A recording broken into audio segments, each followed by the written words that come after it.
Original ಪೀಠನೇ ಬಂದಿದೆ. ಗುರುಗಳ ಒಂದು ನಿಮಿಷ. ಇದು ನಿರ್ಮಲಲ್ಲಿ ಕಾಳಿಂಗ ಕೃಷ್ಣನ ಆಗಲೇ ಎಷ್ಟು 15 ವರ್ಷ ಆಯ್ತು.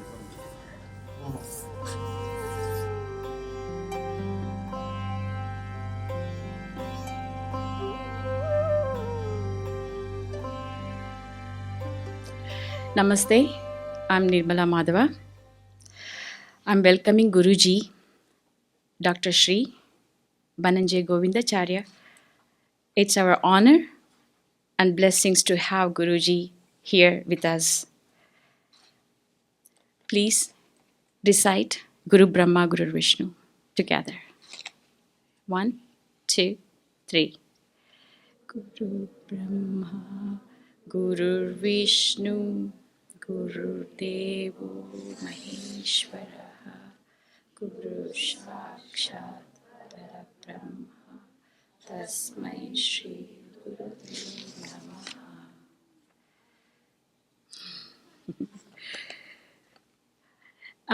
Now I would like to introduce Dr. Purna Prasad, President of Pampa Dance Academy, and he is student of Guruji. ಇವತ್ತು ನಮಗೊಂದು ದೊಡ್ಡ ಸುಕೃತ. ಯಾಕಂದರೆ ನನಗೆ ತಂದೆ ಸಮಾನನಾಗಿ, ನನಗೆ ಗುರು ಸಮಾನನಾಗಿ ನನ್ನ ಬನ್ನಂಜೆ ಗೋವಿಂದಾಚಾರ್ಯರು ಇವತ್ತಿಲ್ಲಿ ಬಂದಿದ್ದಾರೆ. ಅವರು ಕಡೆ ವರ್ಷನೂ ಬಂದಿದ್ದರು, ಇಲ್ಲಿ ಬರೋಕ್ಕಾಗಲಿಲ್ಲ. ಆದರೆ ಈ ವರ್ಷ ಅದೊಂದು ಒಳ್ಳೆ ಕಾಲ ಕೂಡು ಬಂದಿದೆ. ಒಂದೇ ಒಂದು ಮಾತು ಹೇಳಬೇಕು ಅಂದರೆ,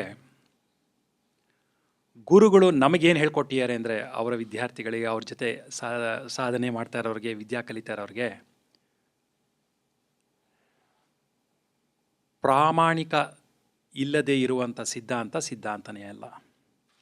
ಅ philosophy that is not practical is not a philosophy at all. ಈ ಒಂದು ಪ್ರಾಕ್ಟಿಕಬಿಲಿಟಿ ಫ್ಯಾಕ್ಟರು ಬಹಳ ಇಂಪಾರ್ಟೆಂಟು, ಎಸ್ಪೆಷಲಿ ಆರ್ಟ್ಗೆ. Because art is very practical ಅಲ್ವಾ. ಹಾಡೋದಾಗಲಿ, ನೃತ್ಯ ಆಗಲಿ, ಏನೇ ಆಗಲಿ, ಅದ್ರ ಬಗ್ಗೆ ಒಂದು ಒಳಗಡೆ ಎಚ್ಚರಿಕೆ ತಂದವರೇ ನಮ್ಮ ಪೂಜ್ಯ ಗುರುಗಳು. ಇವತ್ತು ಅವರು ಫಿಲಾಸಫಿ ಬಿಹೈಂಡ್ ಇಂಡಿಯನ್ ಡ್ಯಾನ್ಸ್ ಅಂತ ಮಾತಾಡ್ತಾ ಇದ್ದಾರೆ. ನಾನು ಕೇಳಿಲ್ಲ ಅದನ್ನು, ಇಷ್ಟು ವರ್ಷ ಆದರೂ ನಾನು ಕೇಳಿಲ್ಲ.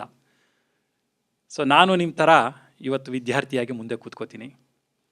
Take this opportunity to welcome with all reverence and obedience to my Pujya Guru, Dr. Bananjay Govindacharya, and welcome you all.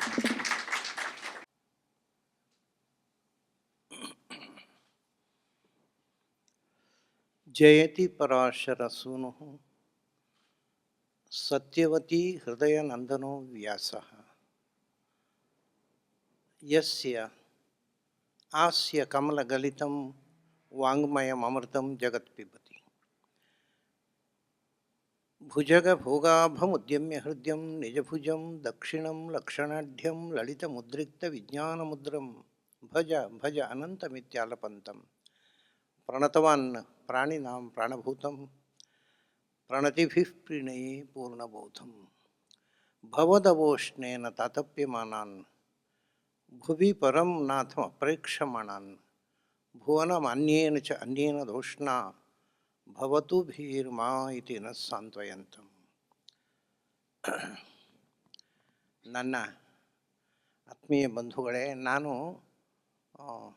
Manipravala ಕಾವ್ಯ ಮಾಡೋಲ್ಲ ಪ್ರಾಯ. ಪೂರ್ಣಪ್ರಸಾದ್ ಅವರು ಸ್ವಲ್ಪ ಇಂಗ್ಲೀಷು ಸ್ವಲ್ಪ ಕನ್ನಡ ಮಾತಾಡಿದರು.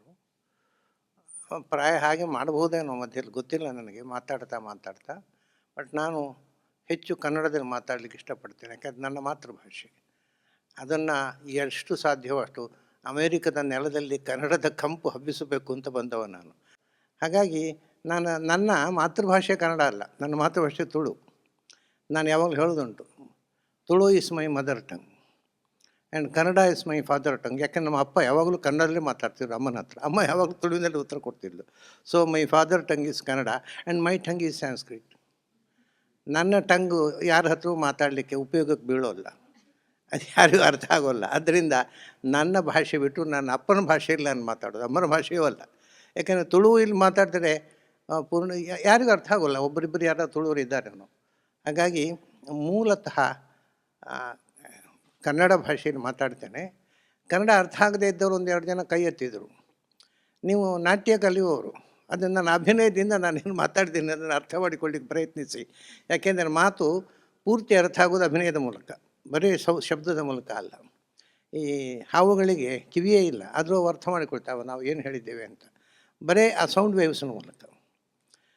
ಹಾಗೆ ಕ್ಷಮಿಸಿ, ನಿಮಗೆ ಅರ್ಥ ಆಗದೇ ಇದ್ದರೆ ನನ್ನ ಅಭಿನಯದಿಂದ ಅರ್ಥ ಮಾಡಲಿಕ್ಕೆ ಪ್ರಯತ್ನಿಸಿ. ನಾನು ಕನ್ನಡದಲ್ಲಿ ಮಾತಾಡ್ತೇನೆ. ಇತಿಹಾಸದ ಪ್ರಕಾರ ಮೊದಲು ಭಾಷೆ ಇರಲಿಲ್ಲ. ಮನುಷ್ಯ ಅಂದರೆ ಅದು ಶಾಸ್ತ್ರೀಯ ಪ್ರಕಾರ ಬೇರೆ. ಬಟ್ ಇತಿಹಾಸಕಾರರು ಹೇಳ್ತಾರೆ ಮೊದಲು ಮನುಷ್ಯ ಭಾಷೆ ಕಲಿತದ್ದು ಕಾಡಿನಿಂದ ನಾಡಿಗೆ ಬಂದ ಮೇಲೆ. ಅದನ್ನ ಮೊದಲು ಈ ಕಮ್ಯುನಿಕೇಷನ್ ಯಾವುದರ ಮೂಲಕ? ಮೊದಲು ಕಮ್ಯುನಿಕೇಷನ್ನು ಸಂಗೀತದ ಮೂಲಕ ಮತ್ತು ನಾಟ್ಯದ ಮೂಲಕ, ಭಾಷೆ ಮೂಲಕ ಅಲ್ಲೇ ಅಲ್ಲ. ಮೊಟ್ಟ ಮೊದಲು ಮನುಷ್ಯ ತನ್ನ ಭಾವನೆಗಳನ್ನ ಅಭಿವ್ಯಕ್ತ ಮಾಡೋದಕ್ಕೋಸ್ಕರ ನಾದಗಳು ಮತ್ತು ಅಭಿನಯ. ಬಾ ಅಂತ ಹೇಳ್ಬೇಕಾರೆ ಅಂದ, ಬೇಡ ಅಂದೆ ಅಂದೆ, ಎಲ್ಲ ಬರೀ ಸಂಗೀತ ಮತ್ತು ನಾಟ್ಯವೇ ಕಮ್ಯುನಿಕೇಷನ್ನಿಗೆ ಸಾಧನವಾಗಿದ್ದದ್ದು, ಭಾಷೆ ಅಲ್ಲ. ಮೊದಲಿದ್ದದ್ದು ಸಂಗೀತ ಮತ್ತು ನಾಟ್ಯ.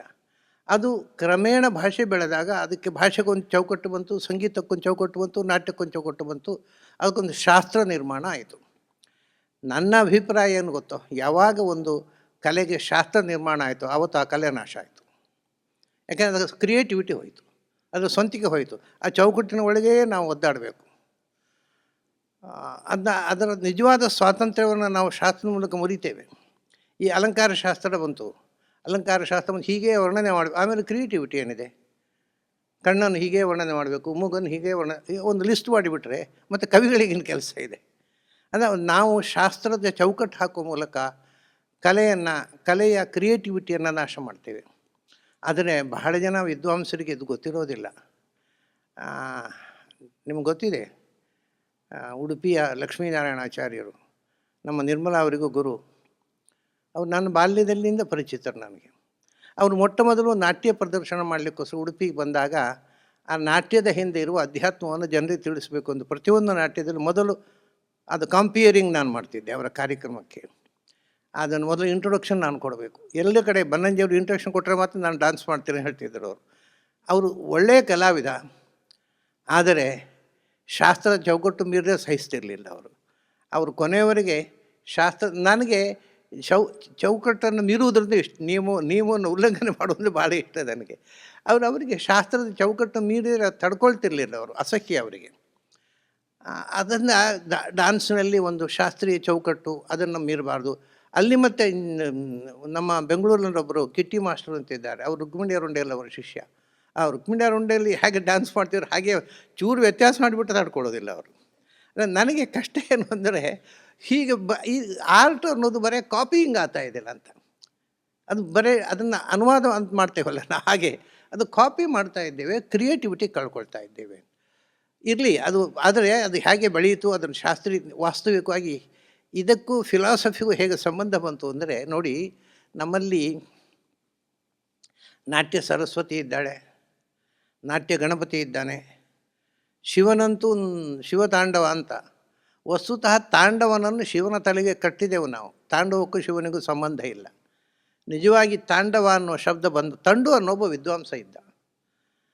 ಆ ತಂಡು ಅನ್ನೋ ವಿದ್ವಾಂಸ ಆವಿಷ್ಕಾರ ಮಾಡಿದ ಒಂದು ಪ್ರಕಾರ, ಅದು ನೃತ್ಯ ಪ್ರಕಾರ ಅಷ್ಟೇ, ಅದು ತಾಂಡವ ಆಯಿತು. ಆದರೆ ಅದು ಕೊನೆಗೆ ಅದಕ್ಕೆ ಏನು ಅರ್ಥ ಬಂತು, ತಾಂಡವ ಅಂದರೆ ಸಂಹಾರ ನೃತ್ಯ ಅಂತ. ಏನು ಅಖಂಡ ತಾಂಡವ ಮಾಡಿಬಿಟ್ಟ, ಗದ್ದಲ ಮಾಡಿ ಏನು ಎಲ್ಲ ಸರ್ವನಾಶ ಮಾಡಿಬಿಟ್ಟ ಅಂತ. ವ್ಯಾಸತೀರ್ಥರು ತರ್ಕ ತಾಂಡವ ಅಂತ ಒಂದು ಪುಸ್ತಕ ಬರೆದಿದ್ದಾರೆ, ಅದರಲ್ಲಿ ತರ್ಕದ ಮರ್ದನ ಅಂತಲೇ ಅರ್ಥ ಅದು. ಸೊ ಶಿವ ಸಂಹಾರಕ್ಕೋಸ್ಕರ ಮಾಡುವ ನಾಟ್ಯ ಅನ್ನೋ ಅರ್ಥ ಮತ್ತೆ ಬಂತು. ಮೊದಲು ಅದು ತಂಡು ಋಷಿ ಕಂಡದ್ದು, ಅದು ಶಿವನಿಗೂ ಅದಕ್ಕೂ ಏನು ಸಂಬಂಧ ಇಲ್ಲ. ಅದನ್ನು ಆದರೆ ಆ ತಾಂಡವವನ್ನು ನಾವು ಹೇಗೆ ಕಾಣ್ತೇವೆ, ನಾವು ನಾಟ್ಯದಲ್ಲಿ ಅದನ್ನು ಪ್ರದರ್ಶನ ಮಾಡ್ತೇವೆ ಅನ್ನೋದಕ್ಕಿಂತಲೂ ಅಮೇರಿಕದ ಸೈಂಟಿಸ್ಟ್ ಫುಡ್ಜಾಪ್ ಕಾಪ್ರಾ ಅವನು ಅದ್ರ ಬಗ್ಗೆ ಬರೀತಾನೆ. ಅವನು ಒಂದು ಸರ್ತಿ ಸಂಜೆ ಹೊತ್ತು ಸಮುದ್ರ ತೀರಲ್ಲಿ ಕೂತಾಗ ಶಿವನ ತಾಂಡವ ಕಂಡ ಅಂತೆ, ಅವನಿಗೆ ವಿಷನ್ ಆಯ್ತು ಅಂತೆ ಅವನಿಗೆ. ಅದರ ಇಡೀ ಸೃಷ್ಟಿಯಲ್ಲಿ ಪರಮಾಣುಗಳ ಸಂಯೋಜನೆಯನ್ನು ನಾನು ಅದರಲ್ಲಿ ಕಂಡೆ ಅಂತ ಹೇಳ್ತಾನೆ. ಹಾಗಾಗಿ ನಾವು ನಮ್ಮ ಮನಸ್ಸಲ್ಲಿ ಏನು ಕಾಣ್ತೇವೋ ಅದು ಕಾಣುತ್ತೆ, ಅದು ಹೌದೋ ಅಲ್ಲೋ ಬೇರೆ, ನಮ್ಮ ಭಾವನೆಯನ್ನು ನಾವು ಅದರಲ್ಲಿ ನೋಡ್ತೇವೆ. ಇನ್ನು ಮೊದಲು ಹೀಗೆ ಶಿವನಿಂದ ಒಂದು ನಾಟ್ಯ ಪರಂಪರೆ ಬಂತು. ಭರತ ಶಿವನಿಗೂ ಬ್ರಹ್ಮನಿಗೂ ನಮಸ್ಕಾರ ಮಾಡಿ ನಾಟ್ಯಶಾಸ್ತ್ರ ಬರೀತಾನೆ.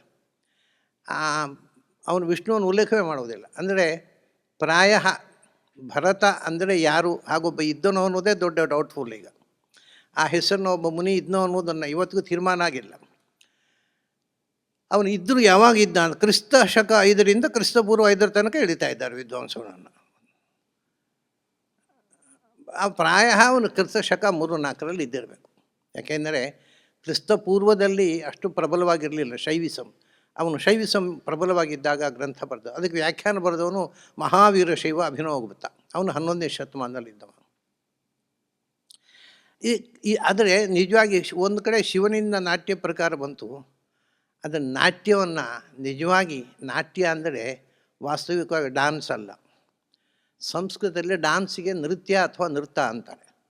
ನೃತ್ಯ ಅಂದರೆ ಲಯ ಪ್ರಧಾನ, ನೃತ್ಯ ಅಂದರೆ ಭಾವಪ್ರಧಾನ ಅಂತ ಮಾಡ್ಕೊಂಡಿದ್ದಾರೆ. ಅದಕ್ಕೂ ಆ ಅರ್ಥ ವಿಶೇಷ ಇಲ್ಲ, ಇರಲಿ. ಅಂದರೆ ಈಗ ನಾವು ತಿಲ್ಲಾನ ಎಲ್ಲ ನೃತ್ಯ, ನಾವು ಕೃಷ್ಣ ನೀ ಬೇಗನೆ ಬಾರೋ ಡಾನ್ಸ್ ಮಾಡೋದು ನೃತ್ಯ ಆಗುತ್ತೆ. ಅದೇ ನಾಟ್ಯ ಅಂದರೆ ನಾಟಕ. ನಾಟಕಕ್ಕೆ ನಾಟ್ಯ ಅಂತ ಹೆಸರು. 10 ಬಗೆಯ ನಾಟಕಗಳಿದ್ದವು ಹಿಂದೆ. ನಾಟಕ ಅನ್ನೋ ಶಬ್ದವನ್ನು ನಾವು ಹೇಳ್ತೇವೆ, ರೂಪಕಗಳು. ಯಾಕೆಂದರೆ ನಾಟಕ ಅಂತ ಸಂಸ್ಕೃತ ನಾಟಕ ಅಂದರೆ ಪೌರಾಣಿಕ ಕಥೆ ಇರುವ ರೂಪಕ ಮಾತ್ರ ನಾಟಕ. ಅದು ಸಾಮಾಜಿಕ ಆಗಿದ್ದರೆ ಅದಕ್ಕೆ ಪ್ರಕರಣ ಅಂತ ಹೇಳ್ತಿದ್ರು. ಮತ್ತು ಇನ್ನೂ 8 ಬೇರೆ ಬೇರೆ ರೂಪಗಳಿದ್ದವು. ಈ ರೂಪಕಗಳಲ್ಲಿ ಅಭಿನಯ ಮತ್ತು ನೃತ್ಯ ಸಂಗೀತ ಹೇಗಿರಬೇಕು ಅನ್ನೋದನ್ನು ತೋರಿಸುವುದಷ್ಟೇ ಭರತ ನಾಟ್ಯಶಾಸ್ತ್ರದ ಉದ್ದೇಶ. ಅದು ಮೂಲಭೂತವಾಗಿ ನಾಟಕಕ್ಕೆ ವಿವರಣೆ ಕೊಡ್ತಕ್ಕ ಗ್ರಂಥ, ಬರೀ ನೃತ್ಯಕ್ಕಲ್ಲ. ಅದನ್ನು ಈ ನೃತ್ಯ ಯಾವಾಗ ಪ್ರಾರಂಭ ಆಯಿತು ನಮ್ಮಲ್ಲಿ ಅಂದರೆ ಇದು ತಂತ್ರಶಾಸ್ತ್ರ ಆಗಮಗಳಿಗೆ ತೀರಾ ಸಂಬಂಧ ಇದ್ದಂಥ ಒಂದು ಕಲೆ. ಒಂದು ದೇವಸ್ಥಾನದಲ್ಲಿ ಹಿಂದೆ ಅಲ್ಲಿ ಒಂದು ನವರಂಗ ಅಂತ ಇರಲೇಬೇಕು. ಆ ನವರಂಗದ ಯಾಕೋಸ್ಕರ ಇತ್ತು ಅಂತಂದರೆ ಉತ್ಸವದ ಕಾಲದಲ್ಲಿ ನಾಟ್ಯ ಪ್ರದರ್ಶನಕ್ಕೋಸ್ಕರ. ಮತ್ತು ಹೆಚ್ಚಿನ ಸಂಸ್ಕೃತ ನಾಟಕಗಳು ಆದದ್ದು ನೀವು ಕಾಳಿದಾಸನ ನಾಟಕ ನೋಡಿ, ಭೂಭೂತಿಯ ನಾಟಕ ನೋಡಿ. ದೇವಾಲಯದ ಉತ್ಸವ ಮುಗಿಯುವಾಗ ಮಧ್ಯರಾತ್ರಿ ಆಗುತ್ತೆ. ಆ ಕಾಲದ ಪರಿಸ್ಥಿತಿ ನೋಡಿ, 12 ಗಂಟೆ ರಾತ್ರಿವರೆಗೆ ಉತ್ಸವ ಆಯಿತು. ಎಲ್ಲೆಲ್ಲಿಂದ ಬಂದಿರ್ತಾರೆ ಹಳ್ಳಿಯಿಂದ ಆವಾಗ ಉತ್ಸವ ನೋಡಲಿಕ್ಕೆ. ಅವ್ರನ್ನ ಬೆಳಗಾದ ಮೇಲೆ ಊರಿಗೆ ಹೋಗಬೇಕು. ರಾತ್ರಿ ಬೆಳಗಿನ ತನಕ ದೇವಸ್ಥಾನದಲ್ಲಿ ಅವ್ರನ್ನ ಎಂಗೇಜ್ ಮಾಡಬೇಕು. ಅದಕ್ಕೆ ನಾಟಕ ಆಡ್ತಿದ್ರು. ಈ ನಾಟಕದಲ್ಲಿ ನೃತ್ಯ ಅನ್ನೋದು ನಾಟಕದ ಒಂದು ಅಂಗ ಹೊರತು ಬರೀ ನಾಟಕವೇ ನೃತ್ಯವೇ ನಾಟ್ಯ ಅಲ್ಲ. ಹಾಗಾಗಿ ದೇವಾಲಯಗಳಲ್ಲೇ ನಿಜವಾಗಿ ಈ ಕಲೆಗೆ ಮೊದಲು ಪ್ರಾರಂಭ ಆದದ್ದು ದೇವರ ಸೇವೆಯಾಗಿ. ಒಂದು ಮಾತು ಹೇಳ್ತಾರೆ ತಂತ್ರಶಾಸ್ತ್ರ, ನೃತ್ಯ ವಾದಿತ್ರ ಗೀತೈಶ್ಚ. ನೃತ್ಯ, ವಾದ್ಯ ಮತ್ತು ಹಾಡು, ಇದು 3 ಕೂಡ ಸದಾ ದೇವಾಲಯದಲ್ಲಿ ನಡೀತಾ ಇರಬೇಕು ಅಂತ. ಅಂದರೆ ಅದೊಂದು ಅಧ್ಯಾತ್ಮದ ಭಾಗವಾಗಿ, ಭಗವಂತನ ಆರಾಧನೆಯ ಭಾಗವಾಗಿ ಮಾಡಿದರು. ಅಂದರೆ ಮುಂದೆ ಏನಾಯಿತು ಅಂದರೆ ನಮಗೆ ಒಂದು ತಪ್ಪು ಕಲ್ಪನೆ ಇದೆ, ಕಲೆ ಎಂದರೆ ಅದು ಎಂಟರ್ಟೈನ್ಮೆಂಟು ಅಂತ. ಆದರೆ ಭಾರತದಲ್ಲಿ ಕಲೆಯನ್ನು ಬರೀ ಎಂಟರ್ಟೈನ್ಮೆಂಟು ಅಂತ ಯಾವತ್ತೂ ಯೋಚಿಸಲಿಲ್ಲ. ನೋಡಿ, ರಂಗೋಲಿ ಅದು ಒಂದು ಕಲೆ. ಆದರೆ ರಂಗೋಲಿಯನ್ನು ದೇವರ ಎದುರೇ ಹಾಕೋದು. ಆಮೇಲೆ ಅದು ಪುರೋಹಿತರು ಮಂಡಲ ಬಿಡಿಸ್ತಾರೆ, ಅದು ಒಂದು ಚಿತ್ರಕಲೆ. ಅದಕ್ಕೊಂದು ದೈವಿಕವಾದ ಆಸ್ಪೆಕ್ಟ್ ಕೊಟ್ಟರು. ಹಾಗೆ ನಾಟ್ಯ ಅನ್ನೋದು ದೇವರ ಮುಂದೆ ಸೇವೆ. ಪದ್ಮಾ ಸುಬ್ರಹ್ಮಣ್ಯಂ ಉಡುಪಿಗೆ ಬಂದಾಗೆಲ್ಲ ನಾನು ನೋಡಿದ್ದೇನೆ. ಅವರು ಡೆಮಾನ್ಸ್ಟ್ರೇಷನ್ ನಡೀತದೆ ಪ್ರೋಗ್ರಾಮ್. ಅದರ ಮೊದಲು ಮಧ್ಯಾಹ್ನ ಯಾರೂ ಇಲ್ಲದೇ ಇದ್ದಾಗ ಕೃಷ್ಣ ಟೆಂಪಲ್ಗೆ ಹೋಗಿ ಕುಣಿದು ಬರ್ತಿದ್ರು ಅವರು. ಮೊದಲು ನಾನು ಕೃಷ್ಣನಿಗೆ ಅರ್ಪಣೆ ಆಗಬೇಕು, ಆಮೇಲೆ ಡ್ಯಾನ್ಸು ಅಂತ ಹೇಳ್ತಿದ್ರು. ಅವ್ರು ಹಾಗೆ ಡ್ಯಾನ್ಸ್ ಮಾಡ್ತಿರಲಿಲ್ಲ. ಏಕೆ? ಹಾಗಾಗಿ ಈ ಡ್ಯಾನ್ಸು ನಿಜವಾಗಿ ಪ್ರಾರಂಭ ಮಾಡಿದವ ಸಂಗೀತ ಮತ್ತು ನೃತ್ಯ, ನಾಟ್ಯ ಎಲ್ಲ ಪ್ರಾರಂಭ ಮಾಡಿದವ ಕೃಷ್ಣ. ನೀವು ಶಿವ ಮಾಡಿದನೋ ಇಲ್ಲೋ ಗೊತ್ತಿಲ್ಲ ನನಗೆ, ಯಾಕೆಂದರೆ ಅದು ತಾಂಡವ. ಅದು ಶಿವ ಯಾವಾಗ ಮಾಡಿದ್ನೋ ಅದು ಯಾರು ಕಣ್ಣಿಗೆ ಕಾಣೋ ವಿಷಯ ಅಲ್ಲ. ಆದರೆ ಎಲ್ಲರನ್ನ ಆಚರಣೆಗೆ ತಂದವ ಕೃಷ್ಣ. ಅವನು ಕೊಳಲಿನಿಂದ ಸಂಗೀತ ತಂದ. ಸಣ್ಣ ಹುಡುಗರಿಂದ ಹಿಡಿದು ಗೋಪಿಕಾ ಸ್ತ್ರೀಯರ ತನಕ ಅವರನ್ನೇ ಕುಣಿದಾಡಿದ ನಾಟ್ಯ. ಹಾವಿನ ಮೇಲೆ ಕುಣಿದಾಡಿದ. ಅವನು ನಾಟ್ಯದ ಒಂದು ನಿಜವಾದ ಸ್ವರೂಪವನ್ನು ಆವಿಷ್ಕಾರ ಮಾಡಿದವ ಕೃಷ್ಣ. ಆಮೇಲೆ ಎಲ್ಲ ದೇವತೆಗಳಲ್ಲೂ ಬಂತು. ಈ ಕೃಷ್ಣ ನೋಡಿ, ನಾಟ್ಯದಲ್ಲಿ ಮುಖ್ಯ ರಸ ಶೃಂಗಾರ ಮತ್ತು ವೀರ. ಈ ಶೃಂಗಾರವನ್ನು ಡಿವೈನ್ ಮಾಡಿದ್ದೇ ನಾಟ್ಯ. ಇದರಲ್ಲಿ ಶೃಂಗಾರ ಅಂತಂದ ಕೂಡಲೇ ಒಂಥರ ಮೂಗು ಮುರಿಯುವ ಅಭ್ಯಾಸ ಇವತ್ತಿಗೂ ಇದೆ. ಶೃಂಗಾರ ಹೇಳಿದ ಕೂಡಲೇ ಮಡಿವಂತರು ಮೂಗು ಮುರಿತಾರೆ. ಗುಟ್ಟಿನಲ್ಲಿ ಅವರಿಗೂ ಬೇಕು, ಅದು ಬೇರೆ ವಿಷಯ. ಅದೇ ಪಬ್ಲಿಕ್ಕಿನಲ್ಲಿ ಮೂಗು ಮುರಿತಾರೆ. ಶೃಂಗಾರದ ವಿಷಯ ಮಾತಾಡೋದು ಏನು ಅಸಹ್ಯ ಅಂತ. ಮತ್ತು ಇವರೇನು ಮಾಡೋದು? ಮನೇಲಿ ತುಂಬ ಮಕ್ಕಳಿರ್ತಾರೆ, ಆದರೂ ಅಸಹ್ಯ ಅಂತಾರೆ. ಹಾಗಾಗಿ ನಿಜವಾಗಿ ಶೃಂಗಾರ ಅನ್ನೋದು ಡಿವೈನ್ ಅಂತಕ್ಕಂಥದ್ದನ್ನು ತೋರಿಸುವಂಥದ್ದು. ಕೃಷ್ಣ ಅದಕ್ಕೋಸ್ಕರ ಗೋಪಿಕಾ ಸ್ತ್ರೀಯರ ಜೊತೆಗೆ ನಾಟ್ಯ ಆಡಿದ, ಅದಕ್ಕೆ ಡಿಫೈ ಮಾಡಿದ ಅದನ್ನು. ಆ ಡಿಫಿಕೇಶನ್ ಆಫ್ ಡಾನ್ಸ್ ಅದನ್ನು ಮೊದಲು ಮಾಡಿ ತೋರಿಸಿದವ ಕೃಷ್ಣ, ಸಂಗೀತ ಮತ್ತು ನೃತ್ಯವನ್ನು. ತಮಾಷೆ ಎಂದರೆ ಶೃಂಗಾರ ಡಿಫೈ ಆಯಿತು, ಅದರಿಂದ ಅದು ವೇದ ಕಾಲದಲ್ಲಿ ಕೂಡ ಅದು ಒಂದು ಪವಿತ್ರವಾಗಿರ್ತಕ್ಕಂಥ ಕ್ರಿಯೆ. ದಾಂಪತ್ಯ ಜೀವನ ಅನ್ನೋದು ಒಂದು ದೇವರ ಪೂಜೆ ಅಂತ ಹೇಳಿದರು. ಹಾಗಾಗಿ ಅದಕ್ಕೊಂದು ಶುದ್ಧವಾದ ರೂಪ ಕೊಟ್ಟು ಅದು ದೇವರ ಪೂಜೆ ಅಂತ. ಶೃಂಗಾರ ಮತ್ತು ವೀರ ಅದನ್ನು ಕೃಷ್ಣನೇ ಮಾಡಿ ತೋರಿಸಿದ್ದು. ವೀರರಸವೂ ಧರ್ಮ ಅಂತ ತೋರಿಸಿದವ ಅರ್ಜುನ ಮೂಲಕ ಯುದ್ಧ ಮಾಡಿ, ಧರ್ಮಯುದ್ಧ ಅಂತ. ಯುದ್ಧ ಕ್ರಿಯೆ ಕೂಡ ಅದು ಧರ್ಮ, ಅದು ಅಧ್ಯಾತ್ಮ. ಆಮೇಲೆ ರಾಸಕ್ರೀಡೆ ಆಡಿದ ಗೋಪಿಕೆಯರ ಜೊತೆಗೆ, ಅದು ಕೂಡ ಅಧ್ಯಾತ್ಮ ಅಂತ ತೋರಿಸುವ ಕೃಷ್ಣ. ಹೀಗೆ ಶೃಂಗಾರ ವೀರರಸಗಳು ಅಧ್ಯಾತ್ಮ ಅಂತ ತೋರಿಸಿದವನು ಕೃಷ್ಣನೇ. ನಾನು ಚಿಕ್ಕವನಿದ್ದಾಗ ಒಂದು ಹೊಸ ಶಬ್ದ ಸೃಷ್ಟಿ ಮಾಡಿಕೊಂಡೆ ನನ್ನ ಕವನಕ್ಕೋಸ್ಕರ.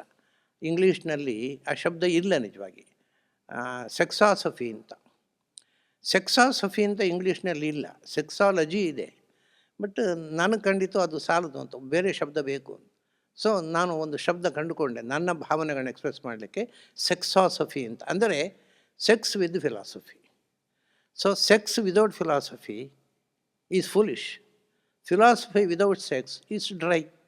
ಹಾಗಾಗಿ ಇದು ಎರಡು ಒಟ್ಟಿಗೆ ಇದ್ದರೇ ವೇದಾಂತ ಅಂತ. ಅಂದ ಸೆಕ್ಸನ್ನು ಬಿಟ್ಟು ಅಧ್ಯಾತ್ಮ ಇಲ್ಲವೇ ಇಲ್ಲ. ಈ ರೀತಿಯ ಒಂದು ಚಿಂತನೆಯನ್ನು ತೋರಿಸಿಕೊಟ್ಟವನೇ ಕೃಷ್ಣ. ಅದರ ನಂತರ ಅದು ಆಚರಣೆಯಲ್ಲಿ ಬಂತು. ಈ ಹಿನ್ನೆಲೆಯಲ್ಲಿ ಬೆಳೆದು ಬಂದ ಬಗೆಯಲ್ಲಿ ಒಂದು ಅದ್ಭುತವಾದ ಆಯಾಮವನ್ನು ಇದಕ್ಕೆ ಡಾನ್ಸಿಗೆ ಕೊಟ್ಟವ ಕಾಳಿದಾಸ ಮಾಲವಿಕಾಗ್ನಿ ಮಿತ್ರ ಅಂತ ಒಂದು ನಾಟಕ ಬರೆದ. ಆ ನಾಟಕ ಬರೀ ನೃತ್ಯ ಪ್ರಧಾನ. ಅದರ ನಾಯಕಿ ಒಬ್ಬರು ಡಾನ್ಸರು, ಅವಳ ಪ್ರತಿ ನಾಯಕಿ ಒಬ್ಬರು ಡಾನ್ಸರು.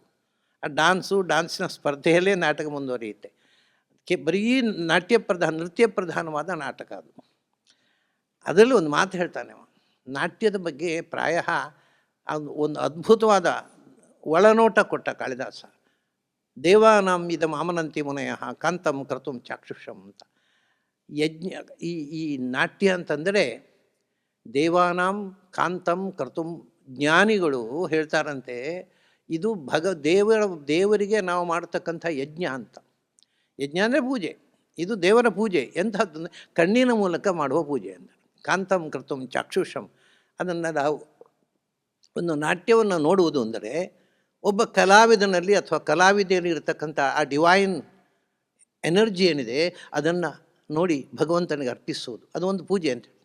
ದೇವಾನಾಂ ಇದಂ ಆಮನಂತಿ ಮುನಯಃ ಕಾಂತಂ ಕರ್ತುಂ ಚಾಕ್ಷುಷಂ ರುದ್ರೇಣ ಇದ ಉಮಾಕೃತ ವ್ಯತಿಕರೇ ಸ್ವಾಂಗೇ ವಿಭಕ್ತಂ ದ್ವಿಧ. ಅಲ್ಲಿಂದ ಹೇಳ್ತಾನೆ ಮೊದಲು ನಾಟ್ಯ ಮಾಡಿದ ದೇವತೆ ಶಿವ. ಯಾಕೆಂದರೆ ಉಮಾಕೃತ ವ್ಯತಿಕರೇ ಸ್ವಾಂಗೆ, ಅವನು ಮತ್ತು ಎಲ್ಲಿ ತನಕ ಅಂದರೆ ಶೃಂಗಾರವನ್ನು ತನ್ನಲ್ಲಿ ಅಂಟಿಸಿಕೊಂಡು ಬಿಟ್ಟ. ಅರ್ಧ ದೇಹ ಪಾರ್ವತಿ ಪರಮೇಶ್ವರ ಅವರು ಅರ್ಧ ಉಮಾಕೃತ ವ್ಯತಿಕರೇ ಸ್ವಾಂಗೆ, ಅರ್ಧದಲ್ಲಿ ಉಮೆಗೆ ಬಿಟ್ಟುಕೊಟ್ಟ ತನ್ನ ಅರ್ಧ ದೇಹದಲ್ಲಿ. ಹೀಗೆ ಅಲ್ಲಿ ಏನು ಮಾಡಿದ ಶಿವ ಉಗ್ರ, ಇವಳು ಶೃಂಗಾರ, ಅವನು ವೀರ. ಅಂದ ವಿಭಕ್ತಮ ದ್ವಿಧ, ನಾಟ್ಯರಸದ ಶೃಂಗಾರ ವೀರಗಳನ್ನು ತನ್ನ ದೇಹದಲ್ಲಿ ಅಳವಡಿಸಿ ಮೊದಲು ತೋರಿಸಿಕೊಟ್ಟವ ಶಿವ ಅಂತ ಹೇಳ್ತಾನೆ. ರುದ್ರೇಣೇದು ಉಮಾಕೃತ ವ್ಯತಿಕರೇ. ಆಮೇಲೆ ಅವನು ಹೇಳ್ತಾನೆ ತ್ರೈಗುಣ್ಯೋದ್ಭವಂ ಅತ್ರ ಲೋಕಚರಿತಂ ನಾನಾರಸಂ ದೃಶ್ಯತೆ. ತ್ರೈಗುಣ್ಯೋದ್ಭವಂ, ಮೂರು ಅಂದರೆ ಮನುಷ್ಯನ ಭಾವನೆಗಳ ಅಭಿವ್ಯಕ್ತಿ ಇರುವುದು ಮೂರೇ ಗುಣಗಳು: ಸತ್ವ, ರಜಸ್ಸು, ತಮಸ್ಸು. ಆ ಸತ್ವ ರಜಸ್ ತಮಸ್ಸುಗಳಲ್ಲಿ ಇಡೀ ಲೋಕದ ಚರಿತೆ, ನಮ್ಮ ಎಲ್ಲರ ದೇವತೆಗಳ, ಮನುಷ್ಯರೋ ಅಸುರರೋ ಯಾರೇ ಇರಲಿ, ಅವರ ಚರಿತೆ, ಅವರ ಜೀವನದ ನಡೆ ಈ ಮೂರರ ಪ್ರಭಾವದಲ್ಲಿ ನಡೆಯುತ್ತದೆ. ಆ ಮೂರು ಬಗೆಯ ಲೋಕಚರಿತವನ್ನು 9 ರಸಗಳ ಮೂಲಕ ತೋರಿಸುವಂಥದ್ದು ನಾಟ್ಯ. ಆದ್ದರಿಂದ ನಾಟ್ಯಂ ಭಿನ್ನ ರುಚೇ ಜನಸ್ಯ ಬಹುಧಾಪಿ ಏಕಂ ಸಮಾರಾಧನಂ ಅಂತ ಹೇಳ್ತಾನೆ. ನಾಟ್ಯಂ ಭಿನ್ನ ರುಚೇ ಜನಸ್ಯ, ಒಬ್ಬೊಬ್ಬರಿಗೆ ಒಂದೊಂದರಲ್ಲಿ ಟೇಸ್ಟ್ ಇರ್ತದೆ. ಆದರೆ ಬಹುಧಾಪಿ ಏಕಂ, ಎಲ್ಲರಿಗೂ ಮೆಚ್ಚುವ ಒಂದು ಕಲೆ ಅಂತಂದರೆ ನಾಟ್ಯ. ಯಾಕೆಂದರೆ ಅದಕ್ಕೆ ಕಣ್ಣಿಗೂ ಆನಂದ ಕೊಡುತ್ತೆ, ಕಿವಿಗೂ ಆನಂದ ಕೊಡುತ್ತೆ. ಯಾಕೆಂದರೆ ನಾಟ್ಯದಲ್ಲಿ ಹಾಡಿದೆ, ಸಂಭಾಷಣೆ ಇದೆ. ಅದೇ ಹೇಳಿದ ನಾಟ್ಯ ಅಂದರೆ ನಾಟಕವೇ. ಸಂಭಾಷಣೆ ಇರುವುದನ್ನೇ ನಾಟ್ಯ ಅಂತ ಹೇಳ್ತಾ ಇದ್ದದ್ದು. ಸಂಭಾಷಣೆ ಇದೆ, ಆಮೇಲೆ ಅದರಿಂದ ಅದು ದೃಶ್ಯ ಕಾವ್ಯ, ಅದರಲ್ಲಿ ಮಾತು ಇದೆ, ಕಣ್ಣಿಗೆ ಆನಂದ ಇದೆ. ಹಾಗಾಗಿ ನಮ್ಮ ಸರ್ವಾಂಗಗಳಿಗೆ ವಾಲ್ಮೀಕಿ ರಾಮಾಯಣ, ವಾಲ್ಮೀಕಿ ಹೇಳ್ತಾರೆ ಅದನ್ನು ಕುಶಲವರು ಹಾಡಿದರಂತೆ. ನಾವು ರಾಮಾಯಣ ಪಾರಾಯಣ ಅಂತೇವೆ, ಅವನು ರಾಮಾಯಣ ಹಾಡಬೇಕು ಅಂತಾರೆ.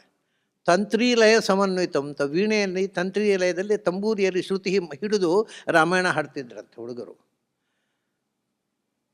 ಅದು ಅವಾಗ ಏನಾಯಿತು ಅಂದರೆ ಹ್ಲಾದೇದ್ ಸರ್ವಗಾತ್ರಾಣಿ ಮನಾಂಸಿ ನಯನ ಹೃದಯ ನಿಚಾಂತ್, ಎಲ್ಲರ ಹೃದಯಕ್ಕೂ ಮನಸ್ಸಿಗೂ ಆನಂದ ಕೊಟ್ಟಿತ್ತದು. ಮತ್ತು ಇಡೀ ಗಾತ್ರಕ್ಕೆ ಆನಂದ ಕೊಟ್ಟಿತ್ತು ಅಂತ. ನಾವು ತಮಾಷೆ ನೋಡಿ, ಆನಂದ ಆಗೋದು ಎಲ್ಲಿ? ಅವ್ರು ಹೇಳ್ತಾನೆ ಇಡೀ ದೇಹಕ್ಕೆ ಆನಂದ ಆಗುತ್ತೆ ಅಂತ. ಒಂದು ಒಳ್ಳೆಯ ವಿಷಯ, ಒಂದೇ ಒಳ್ಳೆಯ ದೃಶ್ಯ ನೋಡಿದಾಗ ಸಮಸ್ತ ಗಾತ್ರಕ್ಕೆ, ಯಾಕೆಂದರೆ ಇಡೀ ಮೈಯಲ್ಲಿ ರೋಮಾಂಚ ಆಗುತ್ತೆ. ಅಂದರೆ ಅದು ಇಡೀ ಸಮಸ್ತ ದೇಹದ ಮೂಲಕ ನಾವು ಆನಂದವನ್ನು ಎಕ್ಸ್ಪ್ರೆಸ್ ಮಾಡ್ತೇವೆ. ರಾಮಾಯಣ ಕೇಳಿದ ಋಷಿಗಳಿಗೆ ಮೈಯಲ್ಲೇ ರೋಮಾಂಚ ಅಂತ. ಅಂದರೆ ಹ್ಲಾದೇ ಸರ್ವಗಾತ್ರಾಣಿ. ಆಮೇಲೆ ಮನಾಂಸಿ ಹೃದಯಾನಿಚ ಅಂತ, ಅವರ ಹೃದಯಕ್ಕೂ ಖುಷಿ ಆಯಿತು, ಮನಸ್ಸಿಗೂ, ಇಂಟೆಲೆಕ್ಚುವಲ್ಸಿಗೆ ಮನಸ್ಸಿಗೆ ಖುಷಿ ಆಗುತ್ತೆ. ಇಮೋಷ್ನಲ್ಸ್ ಭಾವನೆ ಇದ್ದವರು, ಇಮೋಷ್ನಲ್ ಆಗಿದ್ದವರಿಗೆ ಹೃದಯಕ್ಕೆ ಖುಷಿ ಆಗುತ್ತೆ. ಅದನ್ನ ಇಂಟೆಲೆಕ್ಚುವಲ್ಸು ನೋಡಿ ಖುಷಿ ಪಡ್ತಾರೆ, ಆದರೆ ಹ್ಯಾಂಕರ್ಚಿಪ್ ಒದ್ದೆ ಆಗೋಲ್ಲ. ಇಮೋಷ್ನಲ್ ಆಗಿ ನೋಡುವವರಿಗೆ ಕೆಲವು ಹ್ಯಾಂಕರ್ಚಿಪ್ ಒದ್ದೆ ಆಗುತ್ತೆ. ಅದು ಒದ್ದೆ ಆಗಿದೆ ಅಲ್ಲ ಅನ್ನೋ ಮುಖ್ಯ ಅಲ್ಲ. ಯಾರಿಗೆ ಹೃದಯ ಸ್ವಲ್ಪ ಮೃದು ಹೃದಯಗಳು, ಅವ್ರ ಹ್ಯಾಂಕರ್ಚಿಪ್ ಎಲ್ಲ ಒದ್ದೆ ಆಗುತ್ತೆ. ಅಂದರೆ ಕಾರಣ ತನ್ಮಯೀ ಭವನ. ನಾವು ನಾಟ್ಯ ಏನು ಮಾಡುತ್ತೆ ಅಂದರೆ, ಮೂಲತಃ ನಾಟ್ಯ ನಿರ್ಮಾಣ ಆದದ್ದೇ ಭಗವಂತನ ಮಹಿಮೆಯನ್ನು ತೋರಿಸೋದಕ್ಕೋಸ್ಕರ. ಅಂದರೆ ಭಗವಂತನ ಶೃಂಗಾರ, ಭಗವಂತನ ವೀರ, ಈ ಎಲ್ಲ ರಸಗಳನ್ನು ಭಗವಂತನ ಚರಿತೆಯಲ್ಲಿ ಮೂಡಿಸಿ, ಪ್ರಾಯ ನಾಟ್ಯಶಾಸ್ತ್ರದ ಪೂರ್ಣ ನಿಜವಾದ ಅಭಿವ್ಯಕ್ತಿ ನಾವು ಇವತ್ತು ಕಾಣೋದು ಯಕ್ಷಗಾನದಲ್ಲಿ. ಅದು ಪೂರ್ತಿ ಭರತನ ನಾಟ್ಯಶಾಸ್ತ್ರವನ್ನು ಅಳವಡಿಸಿಕೊಂಡು ರೂಪುಗೊಂಡಂಥ ಒಂದು ಅದ್ಭುತ ಪ್ರಪಂಚ ಅದು. ಹಾಗಾಗಿ ನಾಟ್ಯ ಅನ್ನೋದು ಮೊದಲು ಆದದ್ದೇ ಕೂಚುಪುಡಿ ಆಗುವ ಮುಂಚೆ ನರಹರಿ ತೀರ್ಥರು ಯಕ್ಷಗಾನ ಪ್ರಾರಂಭ ಮಾಡಿದ್ದು. ನರಹರಿ ತೀರ್ಥರು ಆಚಾರ್ಯ ಮಧ್ವರ ನಿರ್ದೇಶನದಲ್ಲಿ ಮಾಡಿದರು. ಅದರದ್ದು ಎಲ್ಲವೂ ಕ್ರಿಯೇಟಿವ್ ನೋಡಿ.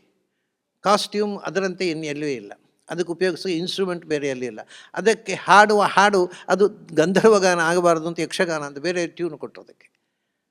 ಮತ್ತು ಇಷ್ಟು ಏನು ಅಂದರೆ, ಯಾರಿಗೆ ಪ್ರವಚನವನ್ನು ಕೇಳಿ ಅಥವಾ ಓದಿ ತಿಳ್ಕೊಳ್ಳಿಕ್ಕೆ ಶಕ್ತಿ ಇಲ್ಲ ಅಂಥವ್ರಿಗೆ ದೇವರ ಕಥೆ ತಿಳಿ. ಅದಕ್ಕೆ ಹೆಸರು ಹಿಂದೆ ಇದ್ದದ್ದು ಭಾಗವತರ ಆಟ ಅಂತ. ಅಂದರೆ ಭಾಗವತರು ಅಂದರೆ ಭಗವಂತನ ಗುಣವನ್ನು ಗಾನ ಮಾಡುವವರು. ಮಠಗಳಲ್ಲಿ ಹಾಡು ಹೇಳೋರಿಗೂ ಭಾಗವತರು ಅಂತ ಹೆಸರು, ಯಕ್ಷಗಾನದಲ್ಲಿ ಹಾಡು ಹೇಳೋರಿಗೂ ಭಾಗವತರು ಅಂತ. ಅಂದರೆ ಭಗವಂತನ ಗುಣಗಾನ ಮಾಡುವವರು. ಅವರ ಹಾಡಿಗೆ ತಕ್ಕಂತೆ ಇದನ್ನು ಇವರು ಅಭಿನಯಿಸಿ ತೋರಿಸೋದು.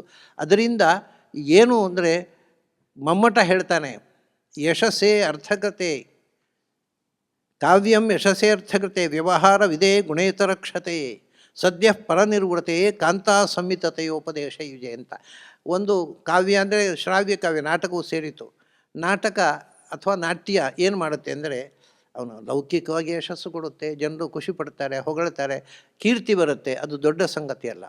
ಆಮೇಲೆ ಎರಡನೇ ಅರ್ಥವಿದೆ, ಕೆಲವರಿಗೆ ದುಡ್ಡು ಸಂಪಾದನೆ ಆಗುತ್ತೆ, ಒಂದು ಲೈವ್ಲಿಹುಡ್ಡು ಅರ್ಥ, ಅದು ಒಂದು ಸಂಗತಿ ಅಷ್ಟೇ. ವ್ಯವಹಾರವಿದೆ, ವ್ಯವಹಾರ ಜ್ಞಾನ ಬರುತ್ತೆ ಅಂತ. ವ್ಯವಹಾರ ಜ್ಞಾನ, ಆ ಪ್ರಾಚೀನ ಕಥೆಗಳನ್ನು ನಾವು ದೃಶ್ಯರೂಪಕವಾಗಿ ನೋಡಿ ನಾವು ಹೇಗೆ ನಡ್ಕೊಳ್ಬೇಕು ಅನ್ನುವಂಥ ವ್ಯವಹಾರ ಜ್ಞಾನ ನಮಗೆ ಬೆಳೀತದೆ. ಅದನ್ನು ಹೇಗೆ ಹೇಳ್ತಾ ಅಂದರೆ, ರಾವಣ ಮತ್ತು ರಾಮನ ಕಥೆ ನೋಡ್ತೇವೆ ನಾವು ರಾಮಾಯಣ. ನಾಟ್ಯದಲ್ಲಿ ನೋಡಿದರೆ ನಮಗೆ ಅನಿಸೋದೇನು ಅಂದರೆ, ನಾವು ರಾವಣನ ಹಾಗೆ ಆಗಬಾರ್ದಪ್ಪ, ನಾವು ರಾಮನ ಹಾಗೆ ಆಗಬೇಕು. ಇದು ಕಾವ್ಯದ ನಾಟಕದ ಉದ್ದೇಶ ಅಂತ ಹೇಳ್ತಾನೆ. ಅಲ್ಲಿ ಒಳ್ಳೆಯ ಕ್ಯಾರೆಕ್ಟರನ್ನ ಅವ್ರು ಡಿಪಿಕ್ಟ್ ಮಾಡಿ ನಾವು ಹಾಗೆ ಬದುಕಬೇಕು, ನಾವು ಕೆಟ್ಟವರಾಗಬಾರ್ದು. ಇದು ವ್ಯವಹಾರ ಜ್ಞಾನ.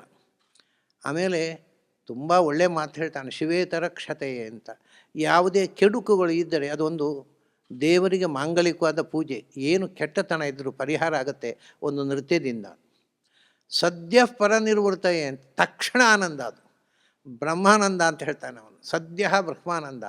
ಆಮೇಲೆ ಕೊನೆಯದು ಬಹಳ ಮುಖ್ಯವಾದ್ದೇನು ಅಂದರೆ, ನಾಟ್ಯದಲ್ಲಿ ಕಾಂತಾ ಸಂಹಿತತೆಯೋಪದೇಶ ಯುಜೆ ಅಂತ. ಅಂದರೆ ವೇದಗಳು ಹಾಗೆ ಮಾಡಬೇಕು, ಹೀಗೆ ಮಾಡ್ತೇವೆ ಹೇಳ್ತಾವಂತೆ. ಅದು ರಾಜಾಜ್ಞೆ ಹಾಗೆ, ಒಂಥರ ಅದ್ರ ದಾಕ್ಷಿಣ್ಯ ಇಲ್ಲ ಅದರಲ್ಲಿ. ಪುರಾಣಗಳು ಹೇಳ್ತವೆ, ಅದು ತಂದೆ ತಾಯಿ ಹೇಳಿದಾಗ ಮಕ್ಕಳಿಗೆ ರಾಜಾಜ್ಞೆಯು ಇಷ್ಟ ಆಗೋಲ್ಲ. ಮಕ್ಕಳಂದರೆ ಸ್ವಲ್ಪ ಮೀಸೆ ಮೂಡಿದ ಮಕ್ಕಳು, ತಾಯಿ ತಂದೆ ಹೇಳಿದ್ದು ಇಷ್ಟ ಆಗೋಲ್ಲ, ಆದರೆ ಹೆಂಡತಿ ಹೇಳಿದ್ದು ಇಷ್ಟ ಆಗುತ್ತೆ. ನಾಟ್ಯ ಹೆಂಡತಿ ಹೇಗೆ ಮುದ್ದು ಮಾಡಿ ಗಂಡನನ್ನು ಒಪ್ಪಿಸ್ತಾಳೆ, ಆ ರೀತಿ ಒಳ್ಳೆಯ ದಾಳಿ ನಡೆಯಲಿಕ್ಕೆ ಪ್ರಾಯ ಅಲ್ಲಿ ಹೆಂಡತಿ ಅಂತ ಹೇಳೋಲ್ಲ ಅವರು, ತಾನು ಮೆಚ್ಚಿದ ಹೆಣ್ಣು ಅಂತ ಹೇಳ್ತಾನೆ. ಹೆಂಡತಿ ಹೇಳಿದಾಗ ಎಲ್ಲರೂ ಕೇಳ್ತಾರೆ, ಗ್ಯಾರಂಟಿ ಇಲ್ಲ. ಆದರೆ ಅವರು ಮೆಚ್ಚಿದ ಹುಡುಗಿ ಹೇಳಿದಾಗ ಕುಣಿತಾರೆ.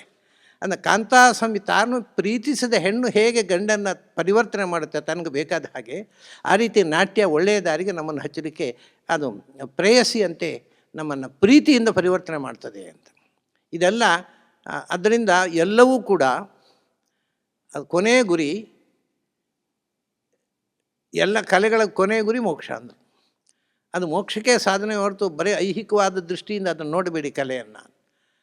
ಈ ರೀತಿಯಾಗಿ ಹೇಳ್ತಾ ನೀವು ಕೆಲವು ಕಾಳಿದಾಸನ ಇಬ್ಬರು ಕವಿಗಳು ಕೃಷ್ಣ ದೊಡ್ಡ ನಾಟ್ಯವನ್ನು ಪ್ರದರ್ಶನ ಮಾಡಿದ ಹೇಳಿ ಮೊದಲೇ ಅವನು ಕಾಳಿಯ ಫಣ ಮಾಣಿಕ್ಯ ಮಂಡಿತ ಶ್ರೀಪದಾಂಬುಜ. ಜಯದೇವ ದೊಡ್ಡ ಕೊರಿಯೋಗ್ರಾಫರ್, ಅವನು ನಾಟ್ಯದ ಅನೇಕ ಆಯಾಮಗಳನ್ನು ಪದ್ಯದ ಮೂಲಕ ತೋರಿಸಿಕೊಟ್ಟವ. ಅವನು ಕೃಷ್ಣನ ನಾಟ್ಯವನ್ನು ತೋರಿಸಿದ ಬಗೆ ನೋಡಿ. ಆ ಗೀತಗೋವಿಂದದ ಮೊದಲನೆಯ ಪದ್ಯ ಒಂದು ಅದ್ಭುತವಾದ ದೃಶ್ಯ ನಮ್ಮ ಕಣ್ಮುಂದೆ ನಿರ್ಮಾಣ ಮಾಡ್ತಾನೆ. ಅದು ಆ ಪದ್ಯ ಕೇಳ್ತಾನೆ ನೀವು ಆ ದೃಶ್ಯ ನೋಡ್ತೀರಿ. ಮೇಘೈಹಿ ಸಂಜೆ ಹೊತ್ತು ರಾಧೆ ಮತ್ತು ಕೃಷ್ಣ. ರಾಧೆ ಅಂತ ಅನ್ನೋಳು ಅದು ಉತ್ತರ ಭಾರತದ ನಿರ್ಮಾಣ, ದಕ್ಷಿಣ ಭಾರತದಲ್ಲಿ ರಾಧೆ ಇಲ್ಲ. ನೀವು ಭಾಗವತಲ್ಲಿಲ್ಲ, ಯಾವ ಕೃಷ್ಣನ ಕಥೆಯಲ್ಲೂ ರಾಧೆ ಇಲ್ಲ. ಆದರೆ ರಾಧೆ ಬದಲಿಗೆ ಇಲ್ಲಿ ಅವಳನ್ನು ನೀಳ ಅಂತ ಹೇಳ್ತಾರೆ. ಯಾರನ್ನು ದಕ್ಷಿಣ ಭಾರತದಲ್ಲಿ ನೀಳ ಅಂತ ಹೇಳ್ತಾರೋ ಅವಳನ್ನು ಉತ್ತರ ಭಾರತದಲ್ಲಿ ರಾಧಾ ಅಂತ ಹೇಳ್ತಾರೆ. ಸೊ ಅವರಿಗೆ ಉತ್ತರ ಭಾರತದವರಿಗೆ ರಾಧಾ. ಅವನು ರಾಧೆ ಮತ್ತು ಕೃಷ್ಣ ಇಬ್ಬರು. ರಾಧೆ ಸ್ವಲ್ಪ ವಯಸ್ಸಿನ ದೊಡ್ಡವಳು, ಕೃಷ್ಣ ಸ್ವಲ್ಪ ಚಿಕ್ಕವ. ಸರಿ, ಅವರಿಬ್ಬರು ಬಾಲ್ಯ ಸ್ನೇಹಿತರು, ಗೆಳತಿಯರು, ಗೆಳೆಯ ಗೆಳತಿಯರು. ಸಂಜೆ ಹೊತ್ತು ಆಟ ಆಡ್ಲಿಕ್ಕೆ ಹೋಗುವ ಅಂತ. ಪಾಪ ಇವನು ತಂದೆ ನಂದಗೋಪ ಹೇಳ್ತಾನೆ, ಮೇಘೈರ್ಮೇದುರ ಮಂಬುರಂ, ಅಪ್ಪ ಜಾಗ್ರತೆ, ಯಾಕೆ ಕಾಡಿನಲ್ಲಿ ನೀವು ಹೋಗ್ತಾ ಇದ್ದೀರಿ ಆಟ ಆಡಲಿಕ್ಕೆ, ತುಂಬ ಮೋಡ ತುಂಬಿಬಿಟ್ಟಿದೆ, ಕತ್ತಲು ಕವಿದಿದೆ ಆಕಾಶದಲ್ಲಿ, ಸೂರ್ಯಪ್ರಕಾಶ ಇಲ್ಲ. ಆಮೇಲೆ ಇನ್ನು ಕತ್ತಲಾಗಲಿಕ್ಕಾಯಿತು. ಅಷ್ಟೇ ಅಲ್ಲ, ವನಭುವ ಶ್ಯಾಮ ಸ್ತಮಾಲದ್ರುಮೈಹಿ, ಈ ತಮಾಲದ ಮರದಿಂದ ನೆರಳಿಂದಾಗಿ ಕಾಡೆಲ್ಲ ಕಪ್ಪು, ಮೋಡದ ಕವಿದಿದೆ ಬೇರೆ, ಎಲ್ಲ ಕಡೆ ಕಪ್ಪು ಕವಿದಿದೆ. ಅದು ನಮ್ಮ ಹುಡುಗ ನಕ್ತಂಬೀರುರೆ, ರಾತ್ರಿ ಎಂದರೆ ತುಂಬ ಹೆದರಿಕೆಯಪ್ಪ ನಮ್ಮ ಕೃಷ್ಣನಿಗೆ, ಸ್ವಲ್ಪ ಜಾಗೃತಿಯಾಗಿ ಕರ್ಕೊಂಡು ಹೋಗು ಅಂತಾನೆ. ಅವನ ಬ್ಯಾಕ್ಗ್ರೌಂಡ್ ಮೇಘೈರ್ ಮೇದುರಂ ಅಂಬರಂ ವನಭುವ ಶ್ಯಾಮ ಸ್ತಮಾಲದ್ರುಮೈಹಿ ನಕ್ತಂಬೀರುರಯಂ ತ್ವಮೇವ ತದಿಮೇ ರಾಧೇ ಗೃಹಂ ಪ್ರಭ. ಆದ್ದರಿಂದ ನಮ್ಮ ಹುಡುಗನ ನೀನಿಗೆ ಆಟಕ್ಕೆ ಕರ್ಕೊಂಡು ನೀನೇ ಮನೆ ಬಂದುಬಿಡಬೇಕು, ಅವನು ಹೆದರ್ಕೋತಾನೆ, ಕತ್ತಲೆಯಲ್ಲಿ ತುಂಬ ಹೆದರ್ತಾನೆ ಅವ ಅಂತ ಹೇಳಿ ನಂದನೆಯನ್ನು ಒಪ್ಪಿಸಿಕೊಂಡು ಇತ್ತಂ ನಂದ ನಿದೇಶತಶ್ಚಲಿತಯೋ ಪ್ರತ್ಯಧ್ವ ಕುಂಜದ್ರುಮಂ. ಅವರು ಆಯಿತು ಕರ್ಕೊಂಡು ಬರ್ತೀನಿ ಅಂತ ರಾಧೆ ಕರ್ಕೊಂಡು ಹೋದವಳು ದಾರಿಯಲ್ಲಿ ಎಲ್ಲೆಲ್ಲಿ ಲತಾ ಕುಂಜಗಳು ಸಿಕ್ಕಿತೋ, ಎಲ್ಲೆಲ್ಲಿ ಮರದ ಮರೆ ಸಿಕ್ಕಿತೋ ಅಲ್ಲೆಲ್ಲ ನಾಟ್ಯ ಆಡಿದರು ಅಂತಾನೆ. ರಾಧಾ ಮಾಧವಯೋ ಜಯಂತಿ, ಆ ವಿಹಾರಗಳು ಅದು ಜಯಿಸಲಿ ಎಂದು ಸರ್ವೋತ್ಕೃಷ್ಟವಾಗಿರಲಿ ಅಂತ ಕೃಷ್ಣನ ರಾಸಲೀಲೆಯನ್ನು ಅವನು ಮಂಗಳಾಚರಣೆಯಲ್ಲಿ ಹೇಳಿದ ಬಗೆ ಇದು. ಭೌಭೂತಿ ಒಂದು ಕಡೆ ಹೇಳ್ತಾನೆ, ಅವನ ಒಂದು ನಾಟ್ಯ ಅದು ಶಿವತಾಂಡವ. ಇದು ಕೃಷ್ಣನ ನೃತ್ಯವನ್ನು ಜಯದೇವ ಚಿತ್ರಿಸಿದರೆ ಭೌಭೂತಿ ಬಹಳ ಅದ್ಭುತವಾದಂಥ ದೃಶ್ಯ ನಿರ್ಮಾಣ ಮಾಡ್ತಾನೆ ಅವನು. ಏನು ಅಂದರೆ, ಶಿವತಾಂಡವ ನಡೀತಾ ಇದೆ. ಶಿವತಾಂಡವ ನಡೀತಾ ಇದ್ದಾಗ ನಂದಿಹಸ್ತಾಹತ ಮುರಜಹತ ಆಹೂತ ಕೌಮಾರ ಬಹಿತ್ರಾಸಾತ್ ನಾಸಾಗ್ರಂಥಂ ವಿಶತಿ ಪಣಿಪತವು ಭೋಗ ಸಂಕೋಚ ಭಾಜಿ ಸಾನಂದಂ ನಂದಿಹಸ್ತಾಹತ. ನಂದಿ ಮೃದಂಗ ಬಾರಿಸ್ತಾ ಇದ್ದಂತೆ ನಾಟ್ಯಕ್ಕೆ. ಮೃದಂಗ ಬಾರಿಸೋದು ನಂದಿ, ಶಿವ ನಾಟ್ಯ ಆಡ್ತಾ ಇದ್ದಾನೆ. ನಂದಿಹಸ್ತಾಹತ ಮುರಜರವಾಹೂತ. ಅವನು ವಿಚಿತ್ರ, ಆ ನಂದಿ ಮೃದಂಗ ಬಾರಿಸಿದಾಗ ನವಿಲಿತ್ತಲ್ಲ ಸ್ಕಂದನ ವಾಹನ, ಅದು ಮೋಡದ ಗುಡುಗು ಅಂತ ತಿಳ್ಕೊಂಡಿತ್ತಂತೆ. ಮೋಡದ ಗುಡುಗು ಅಂತ ಅದು ನವಿಲು ಗರಿ ತೆಗೆದು ಕುಣಿಲಿ ಪ್ರಾರಂಭ ಮಾಡಿತು, ಮೋಡ ಬಂತು ಅಂತ. ಆ ಕೌಮಾರ ಬರಹಿತ ಈ ನವಿಲು ಬಂದದ್ದು ನೋಡಿ ಗಣಪತಿಯ ಹೊಟ್ಟೆಯಲ್ಲಿ ಹಾವಿತ್ತಲ್ವ, ಅದು ಹೆದರ್ಕೊಂಡಿತ್ತು. ಹೆದರಿ ಗಣಪತಿಯ ಸೊಣ್ಣಿರ ಒಳಗೆ ಹೋಯ್ತಂತೆ.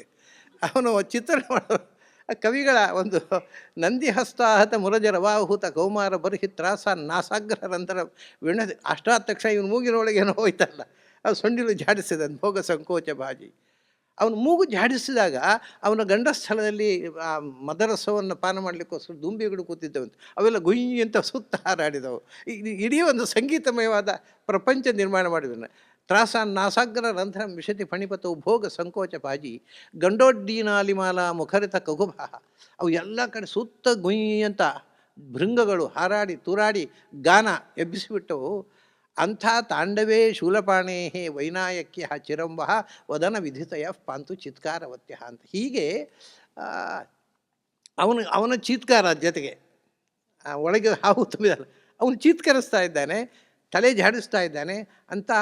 ಅಂಥ ಗಣಪತಿಯ ತಲೆಯಾಡಿಕೆ ನಿಮ್ಮನ್ನು ರಕ್ಷಿಸಲಿ ಅಂತ ಹೇಳ್ತಾನೆ. ಆ ತಲೆಯ ತೊನೆತ ಪಾಂತು ಚಿತ್ಕಾರವತ್ಯ. ಹಾಗೆ ಕವಿಗಳು ಒಂದು ನಾಟ್ಯದ ಚಿತ್ರಣವನ್ನು ಹೇಗೆ ಅವರು ನಮಗೆ ನಾಟ್ಯ ಇಲ್ಲದೆ ನಮ್ಮ ಕಣ್ಮುಂದೆ ಒಂದು ನಾಟ್ಯವನ್ನು ತೋರಿಸ್ತಾರೆ. ಇದೆಲ್ಲ ಅಂದರೆ ಇದು ಉಪಾಸನೆಯ ಮುಖವಾಗಿ ಹಿಂದೆ ನಾವು ಹೇಳಿದ್ದು. ಅವರು ಇದನ್ನು ನೋಡಿ, ನಮ್ಮಲ್ಲಿ ವಿಶೇಷ ಏನು ಅಂದರೆ ನಾವು ದೇವರುಗಳನ್ನು ಪರಿಹಾಸ್ಯ ಮಾಡ್ತೇವೆ, ತಮಾಷೆ ಮಾಡ್ತೇವೆ. ಬೇರೆ ಧರ್ಮದಲ್ಲಿ ಆಗೋಲ್ಲ. ನೀವೆಲ್ಲಿಯಾದರೂ ಅಲ್ಲಾಹುವನ್ನು ಏನಾದರೂ ಕಾರ್ಟೂನ್ ಮಾಡಿಬಿಟ್ರೆ ತಲೆ ಕಡ್ದೇ ಬಿಡ್ತಾರೆ. ಆದರೆ ನಾವು ಒಂದು ಸಮಸ್ಯೆ ನಡೆಯಿತು. ನಾನು ಪತ್ರಿಕೆಯಲ್ಲಿ ಗಣೇಶ ಚೌತಿ ದಿವಸ ಒಂದು ಚಿತ್ರ ಒಬ್ಬ ಹುಡುಗ ಒಂದು ಚಿತ್ರ ಮಾಡಿ ಕಳಿಸಿದ. ಗಣಪತಿಯನ್ನು ಕ್ರೂಸಿಫಿಕ್ಷನ್ ಕ್ರಾಸ್ನಲ್ಲಿಟ್ಟು ಚಿತ್ರ ಮಾಡಿ ಕಳಿಸಿದ. ಅದು ಕಾರ್ಟೂನು ನಾನು ಪಬ್ಲಿಷ್ ಮಾಡಿದೆ. ಅದು ಒಬ್ಬ ಕ್ರೈಸ್ತ ಹೆಣ್ಮಳೆ ನಮ್ಮ ಅವಮಾನ ಆಯಿತು, ನಮ್ಮ ಧರ್ಮಕ್ಕೆ ಆ್ಯಕ್ಷನ್ ತೊಗೊಳ್ಬೇಕು ಅವ್ರ ಮೇಲೆ ಅಂತ ಪೊಲೀಸರಿಗೆ ಕಂಪ್ಲೇಂಟ್ ಮಾಡಿದ್ಲು. ಆ ಪೊಲೀಸ್ನವ ಬಂದ. ನಾನು ಕೇಳಿದೆ, ಅಲ್ಲಪ್ಪ ನಿಜವಾಗಿ ಆದರೆ ಹಿಂದೂಗಳ ಅವಮಾನ ಆಯಿತು, ಗಣಪತಿಗೆ ಹಿಂದೂಗಳು ಎಂಜಾಯ್ ಮಾಡಿದ್ದಾರೆ, ಈ ಕ್ರೈಸ್ತರಿಗೆ ಏನು ತಲೆ ಕೆಟ್ಟದ್ದು? ಅವರು ಸಂತೋಷ ಪಡೋದು ಬಿಟ್ಟು ಈ ಕಾರ್ಟೂನ್ ಸಿಟ್ಟುಕೊಳ್ತಾರಲ್ಲ. ಹೌದಲ್ಲ ಸರ್, ಸಾರಿ ಬರ್ತೀರಿ ಅಂತ ಹೋದ ಪೊಲೀಸರವ. ಅಂದರೆ ಒಂದು ತಮಾಷೆ ಏನು ಅಂದರೆ, ಒಂದು ದಿವಸ ಚೌತಿ ಸಮಯದಲ್ಲಿ ನಾನೊಂದು ಕವನ ಬರೆದೆ. ಏನು ಅಂದರೆ, ನಮ್ಮ ಅಕ್ಕಿಯ ಅಟ್ಟಕ್ಕೆ ನಿನ್ನ ವಾಹನ ಬರುತ್ತೆ, ನೀನು ಯಾಕೆ ಬರೋಲ್ಲ ಅಂತ. ನಿನ್ನ ವಾಹನವನ್ನು ಕಳಿಸ್ತಿ, ನಾವು ಯಾವಾಗ ನಮ್ಮ ಅಟ್ಟದಲ್ಲಿ ಓಡಾಡ್ತಾ ಇರ್ತೇವೆ, ನೀನು ಯಾಕೆ ಬರೋಲ್ಲಪ್ಪ ಅದರ ಜೊತೆಗೆ. ಅಂದರೆ ಹೀಗೆ ಒಂದು ದೇವರ ಹತ್ತಿರ ನವರಸ ಹಾಸ್ಯರಸವನ್ನು ಕೂಡ ಮಾಡ್ತಕ್ಕಂಥ ಒಂದು ಪರಂಪರೆ ಉಳಿಸಿಕೊಂಡವರು ನಾವು. ಇದು ಭಾರತೀಯರಲ್ಲಿ ಮಾತ್ರ ಇದು ಸಾಧ್ಯ. ಬೇರೆ ಧರ್ಮದಲ್ಲಿ ಹೀಗೆ ದೇವರನ್ನು ನೀವು ಪರಿಹಾಸ್ಯ ಮಾಡಿಬಿಟ್ರೆ ಕಥೆ ಮುಗೀತಲ್ಲಿಗೆ, ದೇವಲೋಕಕ್ಕೆ ಕಳಿಸ್ತಾರೆ. ಆದ್ದರಿಂದ ಈ ಎಲ್ಲ ರಸಗಳನ್ನು ಅದು ಭಗವನ್ಮುಖವಾಗಿ ಅದರ ಚಿಂತನೆ ಮಾಡತಕ್ಕದ್ದು ಹೇಗೆ? ಇದೊಂದು ಅದ್ಭುತವಾದ ಅಧ್ಯಾತ್ಮ ಚಿಂತನೆ ಪ್ರಾಚೀನರಿಗೆ. ಅದರ ಮೂಲಕ ಅವರು ಭಗವಂತನ ಮಹಿಮೆಯನ್ನು ಅರಿಯುವುದಕ್ಕೋಸ್ಕರ ಬೇರೆ ಯಾವುದೇ ಕಲ್ಪನೆ ಇಲ್ಲ ಅವರಿಗೆ. ಅಂಥ ಒಂದು ವಿಶಿಷ್ಟವಾದ ಕಲೆ. ಮತ್ತು ಅವನು ಹೇಳಿದಾಗೆ ಕಾಂತಂ, ಇಲ್ಲಿ ಒಂದು ತಮಾಷೆ, ನಾನು ಕವಿ ಕಾಳಿದಾಸನ ಒಂದು ಶ್ಲೋಕ ಹೇಳಿದೆ ಅಲ್ವ, ಅದರಲ್ಲಿ ಬೇಂದ್ರೆಯವರದ್ದೊಂದು ಚಮತ್ಕಾರ ಇದೆ. ಅದು ಏನಿದೆ ಅಂದರೆ, ದೇವಾನ ವಾ ಇದೆ 2ನೇ ಅಕ್ಷರ, ರುದ್ರೇಣೇದಂ ರಾ ಇದೆ 2ನೇ ಅಕ್ಷರ, ಆಮೇಲೆ ತ್ರೈಗುಣ್ಯೋದ್ಭವಂ ತ್ರೈಗುಣ್ಯ ಇದೆ, ಗಾ ಇದೆ, ಕೊನೆಗೆ ನಾಟ್ಯಂ ಯಾ ಇದೆ, ಯಾ ಇದೆ, ಆಮೇಲೆ ರಾ ಇದೆ, ವಾ ಇದೆ, ಲಾ ಒಂದಿಲ್ಲ. ಎರಲವಗಳಲ್ಲಿ 4 ಪಾದದಲ್ಲಿ 4 ಅಂತಸ್ಥಾಕ್ಷರಗಳನ್ನು ಹಾಕಿದ್ದಾರೆ ಅಂತ ಬೇಂದ್ರೆಯವರದ್ದು ಅಬ್ಸರ್ವೇಷನ್. ಆದ್ದರಿಂದ ತ್ರೈಗುಣ್ಯೋದ್ಭವಂ ಅಲ್ಲ, ತ್ರೈಲೋಕ್ಯೋದ್ಭವಂ ಅಂತ ಕಾಳಿದಾಸನ ಪಾಠ ಇರಬೇಕು. ಯಾಕೆಂದರೆ ಅದು ಎರಲವಗಳು ಬರಬೇಕು 4 ಸಾಲಿನಲ್ಲಿ ಅಂತ. ಇದು ಒಂದು ಕವಿ ಕಂಡಂಥ ಒಂದು ಹೊಸ ನೋಟ ಇರಲಿ. ಅದು ನಮಗೆ ನಾಟ್ಯಕ್ಕೆ ನೇರ ಸಂಬಂಧಪಟ್ಟದ್ದಲ್ಲ. ಈ ರೀತಿಯಾಗಿ ನಾಟ್ಯಶಾಸ್ತ್ರ ಮೂಲತಃ ಭಗವಂತನ ಆರಾಧನೆಗೋಸ್ಕರವೇ ನಿರ್ಮಾಣ ಆದ್ದು. ನೋಡಿ, ಯಕ್ಷಗಾನದಲ್ಲಿ ದೇವರ ಕಥೆಯನ್ನೇ, ಬೇರೆ ಏನೂ ಹಾಡುವ ಹಾಗಿಲ್ಲ ಅವರು. ಈಗ ಸಾಮಾಜಿಕವಾದಂಥ ಕಥೆಗಳನ್ನು ಮಾಡ್ತಾರೆ, ಆದರೆ ಯಕ್ಷಗಾನ ದೇವರ ಕಥೆಯನ್ನೇ ಹೇಳಬೇಕು, ಬೇರೆ ಯಾವ ಕಥೆಯನ್ನು ಹೇಳುವಾಗಿಲ್ಲ. ಅದು ಭಾಗವತರ ಕಥೆ. ಅದನ್ನು ನೋಡಿ ಸಿದ್ದರಾಮ ಯೋಗಿಗಳು ಆಂಧ್ರದಲ್ಲಿ ಕೂಚಿಪುಡಿ ಮಾಡಿದರು. ಕೂಚಿಪುಡಿ ಕೂಡ ನರಹರ ತೀರ್ಥರ ಯಕ್ಷಗಾನದ ಪ್ರಭಾವದಿಂದ ನಿರ್ಮಾಣಗೊಂಡ ಇನ್ನೊಂದು, ಅದು ಕೂಡ ಭಾಗವತರ ಆಟದುವೆ, ಅದರ ಮೂಲ ಹೆಸರು ಅದೇ. ಮತ್ತು ನಿಮಗೆ ಯಕ್ಷಗಾನ ಮತ್ತು ಕೂಚಿಪುಡಿಗೆ ತುಂಬ ಸಾಮ್ಯ ಇದೆ. ಯಕ್ಷಗಾನದಲ್ಲಿ ಅಂದರೆ ಒಂಥರ ಈ ಭರತನಾಟ್ಯದಲ್ಲಿ ಅಥವಾ ಸಂಗೀತದಲ್ಲಿ, ಗಾಂಧರ್ವ ಗಾನದಲ್ಲಿ ಬ್ಲೆಂಡಿಂಗ್ ಇದೆ. ಅದು ಬ್ಲೆಂಡಿಂಗ್ ಇಲ್ಲ, ಅದು ನಮ್ಮ ಇಂಗ್ಲೀಷ್ ಸಾಹಿತ್ಯದಾಗ ಡ್ರಮ್ಮಿನ ಹಾಗೆ ಕಟ್ಟು ಮಾಡಿ ಅವರು ನಾಟ್ಯ ಮಾಡ್ತಾರೆ. ಆ ರೀತಿ ಭರತನಾಟ್ಯದಲ್ಲಿ ಇಲ್ಲ, ಆದರೆ ಕೂಚಿಪುಡಿಯಲ್ಲಿದೆ ಮತ್ತು ಯಕ್ಷಗಾನದಲ್ಲಿದೆ. ಇದೆಲ್ಲ ಆಚಾರ್ಯ ಮಧ್ವರು ಯಕ್ಷಗಾನವನ್ನು ಪ್ರಾರಂಭ ಮಾಡಿದ್ದೇ ಅಧ್ಯಾತ್ಮವನ್ನು ಜನರಿಗೆ ಮುಟ್ಟಿಸೋದಕ್ಕೋಸ್ಕರ. ಹಾಗಾಗಿ ನಿಮಗೆ ಯಕ್ಷಗಾನ ಅಂತಲ್ಲ, ಯಾವುದೇ ಕಲೆಯ ಮೂಲ ಉದ್ದೇಶ ಇದ್ದದ್ದು, ಅದು ಪ್ರಾರಂಭ ಆದದ್ದು. ಇವನು ಭರತ ಹೇಳ್ತಾನೆ, ಇಂದ್ರ ರಿಕ್ವೆಸ್ಟ್ ಮಾಡಿಕೊಂಡ ಅಂತೆ ಬ್ರಹ್ಮನ ಹತ್ರ. ಇಂದ್ರ ರಿಕ್ವೆಸ್ಟ್ ಮಾಡಿದ ಅಂತ ಭರತನ ಹತ್ರ ಬ್ರಹ್ಮ ಹೇಳಿದ ಅಂತೆ, ನಾಟ್ಯಶಾಸ್ತ್ರವನ್ನು ಜನಕ್ಕೆ ಮುಟ್ಟಿಸು ಅಂತ. ಅದು ಈ ಯಾವಾಗ ಇದ್ದನೋ ಇಂದ್ರ, ಯಾವಾಗ ಬ್ರಹ್ಮ ಹೇಳಿದನೋ, ಯಾವಾಗ ಈ ಭರತ ಮಾಡಿದನೋ, ಅಂದರೆ ನಾಟ್ಯಶಾಸ್ತ್ರವನ್ನು ಓದಿದರೆ ತಲೆ ಇಲ್ಲ ಅದರಲ್ಲಿ. ಅದು ಯಾವ ಕಾಲ ಪ್ರಜ್ಞೆ ಇಲ್ಲದೆ ಯಾರೋ ಬೇಕಾದ ಹಾಗೆ ಸೇರಿಸ್ಕೊಂಡು ಹೋಗಿದ್ದಾರೆ. ಅಂದರೆ ಭರತ ಅನ್ನುವ ವ್ಯಕ್ತಿಯೇ ಇದ್ದನೋ ಇಲ್ಲೋ ಅನ್ನೋದೇ ನಾನು ಸಂದಿಗ್ಧ ಅಂತ ಹೇಳಿದೆ. ಭರತ ಅಂದರೆ ಇವತ್ತು ಭರತ ಶಬ್ದಕ್ಕೆ ಅರ್ಥ ಏನು ಗೊತ್ತಾ? ಸಂಸ್ಕೃತದಲ್ಲಿ ಭರತ ಅಂದರೆ ಆ್ಯಕ್ಟರು ಅಂತ ಅರ್ಥ. ಭರತ ಅಂದರೆ ಆ್ಯಕ್ಟರ್ ಅಷ್ಟೇ. ಒಬ್ಬ ನಟ ಅವನು ಭರತ ಅಂತ ಅನ್ನೋದಕ್ಕೆ ಸಂಸ್ಥೆಯಲ್ಲಿ ಇರ್ತದೆ ನಟ ಅಂತ. ಅವನು ಮೊದಲನೇ ನಟ ಆಗಿದ್ದಿರಬಹುದು, ಆದ್ದರಿಂದ ಆ ಹೆಸರು ಬಂತೋ ಏನೋ. ಮತ್ತು ಆ ಶಬ್ದಕ್ಕೆ ನಿಜವಾದ ಅರ್ಥ ಏನು ಗೊತ್ತಾ? ಭರತ ಶಬ್ದಕ್ಕೆ ಏನೇನೋ ಅರ್ಥ ಬರೀತಾರೆ. ಭರತ ಅಂದರೆ ಭಕಾರಕೀನ ಅರ್ಥ, ರಕಾರಕಿ ಅರ್ಥ. ನಿಜವಾಗಿ ಭರತ ಅಂದರೆ ತುಂಬಿದ ಕೊಡ ಅಂತ ಅರ್ಥ ಸಂಸ್ಕೃತದಲ್ಲಿ. ಭರತೋ ಭಕ್ತಿ ಭರಿತಃ, ರಾಮನ ತಮ್ಮನಿಗೆ ಭರತ ಅಂತ ಹೆಸರಿತ್ತು. ಯಾಕೆಂದರೆ ಅವನು ಭಕ್ತಿಯಿಂದ ತುಂಬಿದ ಕೊಡ. ಹಾಗೆ ದುಷ್ಯಂತನ ಮಗ ಭರತ ಇದ್ದ, ಮಹಾವೀರನ ತಮ್ಮ ಭರತ ಇದ್ದ, ಭರತ ಚಕ್ರವರ್ತಿ ಜೈನರಲ್ಲಿ. ಮತ್ತು ಭಾಗವತನ ಒಬ್ಬ ಜಡ ಭರತ ಇದ್ದ. ಅವರು ಎಲ್ಲರೂ ಕೂಡ ತುಂಬಿದ ಕೊಡಗಳು. ಆ ಅರ್ಥದಲ್ಲಿ ಭರತ ಅಂತ ಅಂದರೆ ಅವರವರ ಕ್ಷೇತ್ರದಲ್ಲಿ ಪೂರ್ಣತೆಯನ್ನು ಪಡೆದವರು ಅಂತ. ಹಾಗಾಗಿ ನಾಟ್ಯದಲ್ಲಿ ತುಂಬಿದ ಕೊಡ ಅವನು, ಅದಕ್ಕೋಸ್ಕರ ಅವನು ಭರತ ಅಂತ ಹೇಳಿರ್ಬೋದು. ಆ ಶಬ್ದಕ್ಕೆ ಈ ಅರ್ಥ ಯಾರು ಹೇಳಿಲ್ಲ. ಎಲ್ಲರೂ ಭಾ ಅಂದರೆ ಏನು? ಭಾ ಅಂದರೆ ಆನಂದ, ಭಾ ಅಂದರೆ ಜ್ಞಾನ, ಜ್ಞಾನದಲ್ಲಿ ರತನಾದವ, ಆನಂದದಲ್ಲಿ ರತನಾದವ. ಯಾಕಂದರೆ ಅವರಿಗೆ ಈ ಭಕಾರಕ್ಕೆ 28 ಅರ್ಥ ಹೇಳಿದ್ದಾರೆ ಮಧ್ವಾಚಾರ್ಯ. ಅದನ್ನಿಟ್ಟುಕೊಂಡು ಏನೇನೋ ಬರೀತಾರೆ. ಅದಲ್ಲ, ನಿಜವಾಗಿ ಭರತ ಅಂದರೆ ತುಂಬಿದ ಕೊಡ. ಯಾರು ಆ ಒಂದು ಪೂರ್ಣತೆಯನ್ನು ಪಡಿತಾನಲ್ಲ ಕಲೆಯಲ್ಲಿ, ಸಿದ್ಧಿ, ಅವನು ಭರತ.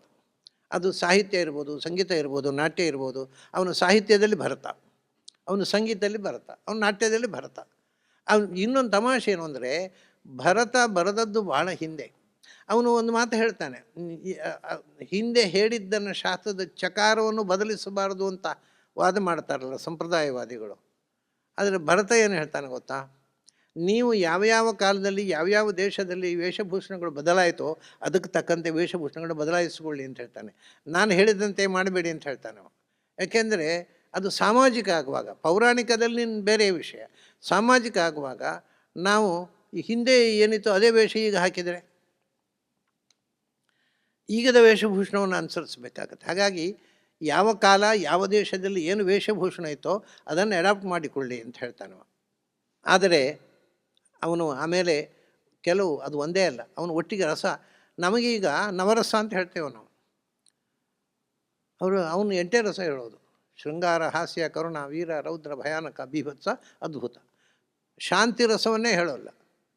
ಆದರೆ ಇವತ್ತು ನಾಟ್ಯದಲ್ಲಿ ಬಹಳ ಮುಖ್ಯ ರಸವಾಗಿ ಶಾಂತಿ ರಸ ಕೂತಿದೆ. ಆಮೇಲೆ ಅಲ್ಲಿಗೆ ಮುಗಿಲಿಲ್ಲ. ಸಂಗಂತು ಕಾಮಸ್ಯ ಪದಾರವಿಂದೆ ಪಾಪಾಪಹೆ ಭಕ್ತಿರಸ ಸಖಾಮೇನ್. ಈಗ 10ನೇ ರಸ ಒಂದು ಹುಟ್ಟುಕೊಂಡಿದೆ. ಇದು ಬಹಳ ಮುಖ್ಯವಾದಂಥದ್ದು, ಶಾಂತಿ ಮತ್ತು ಭಕ್ತಿ. ಇದನ್ನು ನಾಟ್ಯದಲ್ಲಿ ಅತ್ಯಂತ ಪರಿಣಾಮಕಾರಿಯಾಗಿ ತೋರಿಸ್ಲಿಕ್ಕೆ ಬರ್ತಕ್ಕಂಥ 2 ಭಾವಗಳು, ಸ್ಥಾಯಿ ಭಾವಗಳು. ಆದರೆ ತಮಾಷೆ ಏನು ಅಂದರೆ, ಎರಡಕ್ಕೂ ಮೂಲ ಸ್ಥಾಯಿ ಭಾವ ಯಾವುದು ಗೊತ್ತುಂಟ? ಶೃಂಗಾರಕ್ಕೆ ಯಾವುದು ಅದೇ ಸ್ಥಾಯಿ ಭಾವ, ಭಕ್ತಿಗೆ ರತಿ. ಅದನ್ನ ಅವ್ರಿಗೆ ಸ್ಥಾಯಿ ಭಾವ ಬೇರೆ ಇಲ್ಲ. ಅದರಿಂದ ಅವರು ಒಂದೇ ಹೇಳಿದರು, ರತಿ ಎನ್ನುವಂಥದ್ದು ಶಾಂತಿಗೂ ರತಿಯೇ, ಭಕ್ತಿಗೂ ರತಿಯೇ, ಶೃಂಗಾರಕ್ಕೂ ರತಿಯೇ ಸ್ಥಾಯಿ ಭಾವ. ರತಿ ಎಂದರೆ ಅನನ್ಯವಾದ ಪ್ರೀತಿ. ಹಾಗಾಗಿ ಅದನ್ನು ನಿಜವಾಗಿ ಅವನು 8 ಹೇಳಿದ್ದಾನೆ. ನಾವೀಗ 8 ಹೇಳಿದ್ದಾನೆ, ಭರತ 8 ಹೇಳಿದ. ಅದನ್ನ 9ನೇ ರಸ ಇಲ್ಲ ಅಂತ ಕೂತ್ರೆ ನಾವು ಔಟ್ಡೇಟೆಡ್ ಆಗ್ತೇವೆ. ಅವನು ಭರತ ಬಿಟ್ಟದ್ದನ್ನು ನಾವು ಬೆಳೆಸ್ಕೋಬೇಕು. ನಮಗೆ ಇವತ್ತು ಶಾಂತಿ ರಸ ಬೇಕು, ನಮಗೆ ಭಕ್ತಿ ರಸ ಬೇಕು, ಅದನ್ನು ಭರತ ಹೇಳಲಿಲ್ಲ. ಆಮೇಲೆ ಅವನು ಕರ್ಣಗಳು, ಅಂಗಹಾರಗಳು, ಅವು ಎಲ್ಲ ಅವರು ಒಂದು ಸಂಖ್ಯೆ ಹೇಳ್ತಾನೆ. ನನಗೆ ಕಾಣೋದು 108 ಕರ್ಣಗಳು ಅಂತ. 108 ಕರ್ಣಗಳನ್ನು ತಿಳಿಯೋಣ, ಆದರೆ 108 ಕರ್ಣಗಳೇ ಅಲ್ಲ. ಅದು ಅಂದರೆ ಹಸ್ತಪಾದ ಸಮಾಹಾರ ಮತ್ತು ನಮ್ಮ ಮತ್ತು ಕೈ ಕಾಲಿನ ಭಂಗಿ ಹೇಗಿರಬೇಕು ಅನ್ನೋದು ಕಾರಣ. ಅದು ಭಂಗಿ ಸಾಮಾನ್ಯವಾಗಿ ಅವನು ಎಲ್ಲಿ ತನಕ ವಿವರ ಬರೀತಾನೆ ಅಂದರೆ ಆ ಭಂಗಿ ಹೇಗಿರಬೇಕು ಅಂತ ಚೆನ್ನಾಗಿ ಬರೀತಾನೆ. ಎಲ್ಲಿ ತನಕ ಅಂದರೆ ಅಭಿಪ್ರಾಯ ವ್ಯಕ್ತಪಡಿಸುವಾಗ ಕಣ್ಣು ಹೇಗಿರಬೇಕು, ಮೂಗು ಹೇಗಿರಬೇಕು, ತುಟಿ ಹೇಗಿರಬೇಕು ಎಲ್ಲ ಬರೀತಾನೆ ಅವನು. ಆದರೆ ಅದು ಎಲ್ಲ ವಿಷಯ ಏನು ಅಂದರೆ, ಅವನು ಹೇಳಿದಂತೆ ನಾವು ಅನುಕರಣೆ ಮಾಡಬೇಕಾಗಿಲ್ಲ. ಯಾಕೆಂದ್ರೆ ನಮ್ಮ ಅಭಿಪ್ರಾಯ ವ್ಯಕ್ತಪಡಲಿಕ್ಕೆ ನಮ್ಮದೇ ಆದ ಒಂದು ಅಭಿನಯ ಉಂಟು. ನಮಗೆ ಸುಖ ಆದಾಗ, ನಮಗೆ ದುಃಖ ಆದಾಗ, ನಮಗೀಗ ಸುಖ ಆಯಿತು, ಅದನ್ನು ಸುಖ ಆದರೆ ಏನು ಮಾಡಬೇಕು ಅಂತ ಭರತನ ನಾಟ್ಯಶಾಸ್ತ್ರ ಹೇಳಿದ್ದಾನೆ ನೋಡಿಕೊಂಡು ನಾವು ಆನಂದ ಪಡುವುದಲ್ಲ. ಅದು ನಮ್ಮ ಸ್ವಂತ ಅಭಿವ್ಯಕ್ತಿ. ಹಾಗೆ ದುಃಖ ಆದ ಕೂಡಲೇ ದುಃಖ ಆದಾಗ ಏನು ಮಾಡಬೇಕು, ನಾಟ್ಯಶಾಸ್ತ್ರ ನೋಡ್ರಿ ಸ್ವಲ್ಪ. ಇದು ಸಂಪ್ರದಾಯವಾದಿಗಳು ಇಷ್ಟು ಮೂರ್ಖತನ ಮಾಡ್ತಾ ಇದ್ದಾರೆ.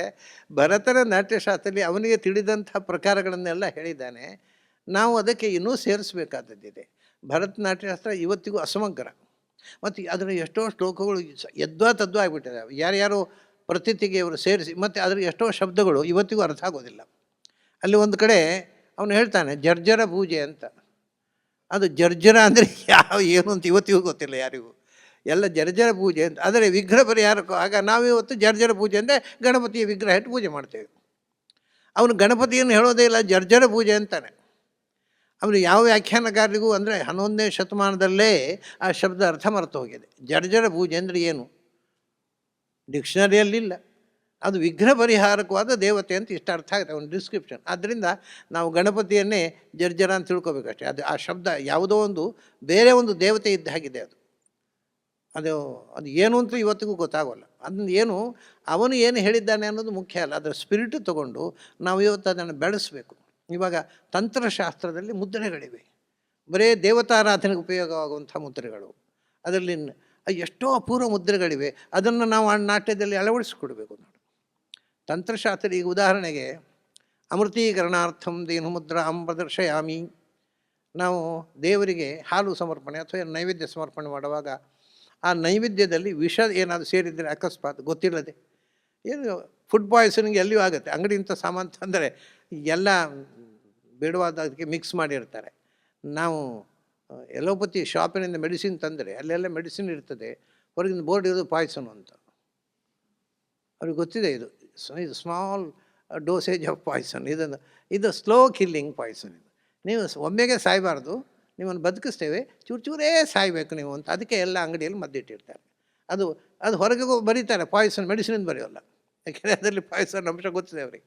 ಹಾಗೆ ಈ ಆಹಾರದಲ್ಲಿ ಏನಾದರೂ ಒಂದು ದೋಷ ಇದ್ದರೆ ಫುಡ್ ಪಾಯ್ಸನಿಂಗ್ ಅಂತ ನಾವು ಹೇಳ್ತೀವಿ. ಆಗಿದ್ದರೆ ಏನು ಮಾಡಬೇಕು ಅಂದರೆ ಅದಕ್ಕೆ ಇನ್ನೊಂದು ಮತ್ತು ಅಮೃತೀಕರಣಾರ್ಥಂ ಧೇನು ಮುದ್ರಾಂ ಪ್ರದರ್ಶಯಾಮಿ. ಹೀಗೆ ಹಿಡಿದ ಕೂಡಲೇ ಇದಕ್ಕೇನು ಹೊಸ ಶಾಸ್ತ್ರ ಬೇಕಾಗಿಲ್ಲ. ಇದು ಹಸುವಿನ ಕೆಚ್ಚಲು ಅಂತ ಮಕ್ಕಳಿಗೂ ಗೊತ್ತಾಗುತ್ತೆ. It's very communicative. ಇದು ಹೀಗೆ ಅಂದರೆ ಸಾಮಾನ್ಯವಾಗಿ ಎಲ್ಲ ಪ್ರಾಣಿಗಳಿಗೂ ಒಂದೇ ಮುದ್ರೆ ಇದೆ ನಾಟ್ಯದಲ್ಲಿ ನನಗೆ ತಿಳಿದ ಹಾಗೆ. ಒಂದೊಂದು ಪ್ರಾಣಿಗೆ ಪ್ರತ್ಯೇಕ ಮುದ್ರೆಗಳಿಲ್ಲ. ಇದು ದನವನ್ನು ವಿಶೇಷವಾಗಿ ಪ್ರತಿನಿಧಿಸುವಂಥ ಮುದ್ರೆ.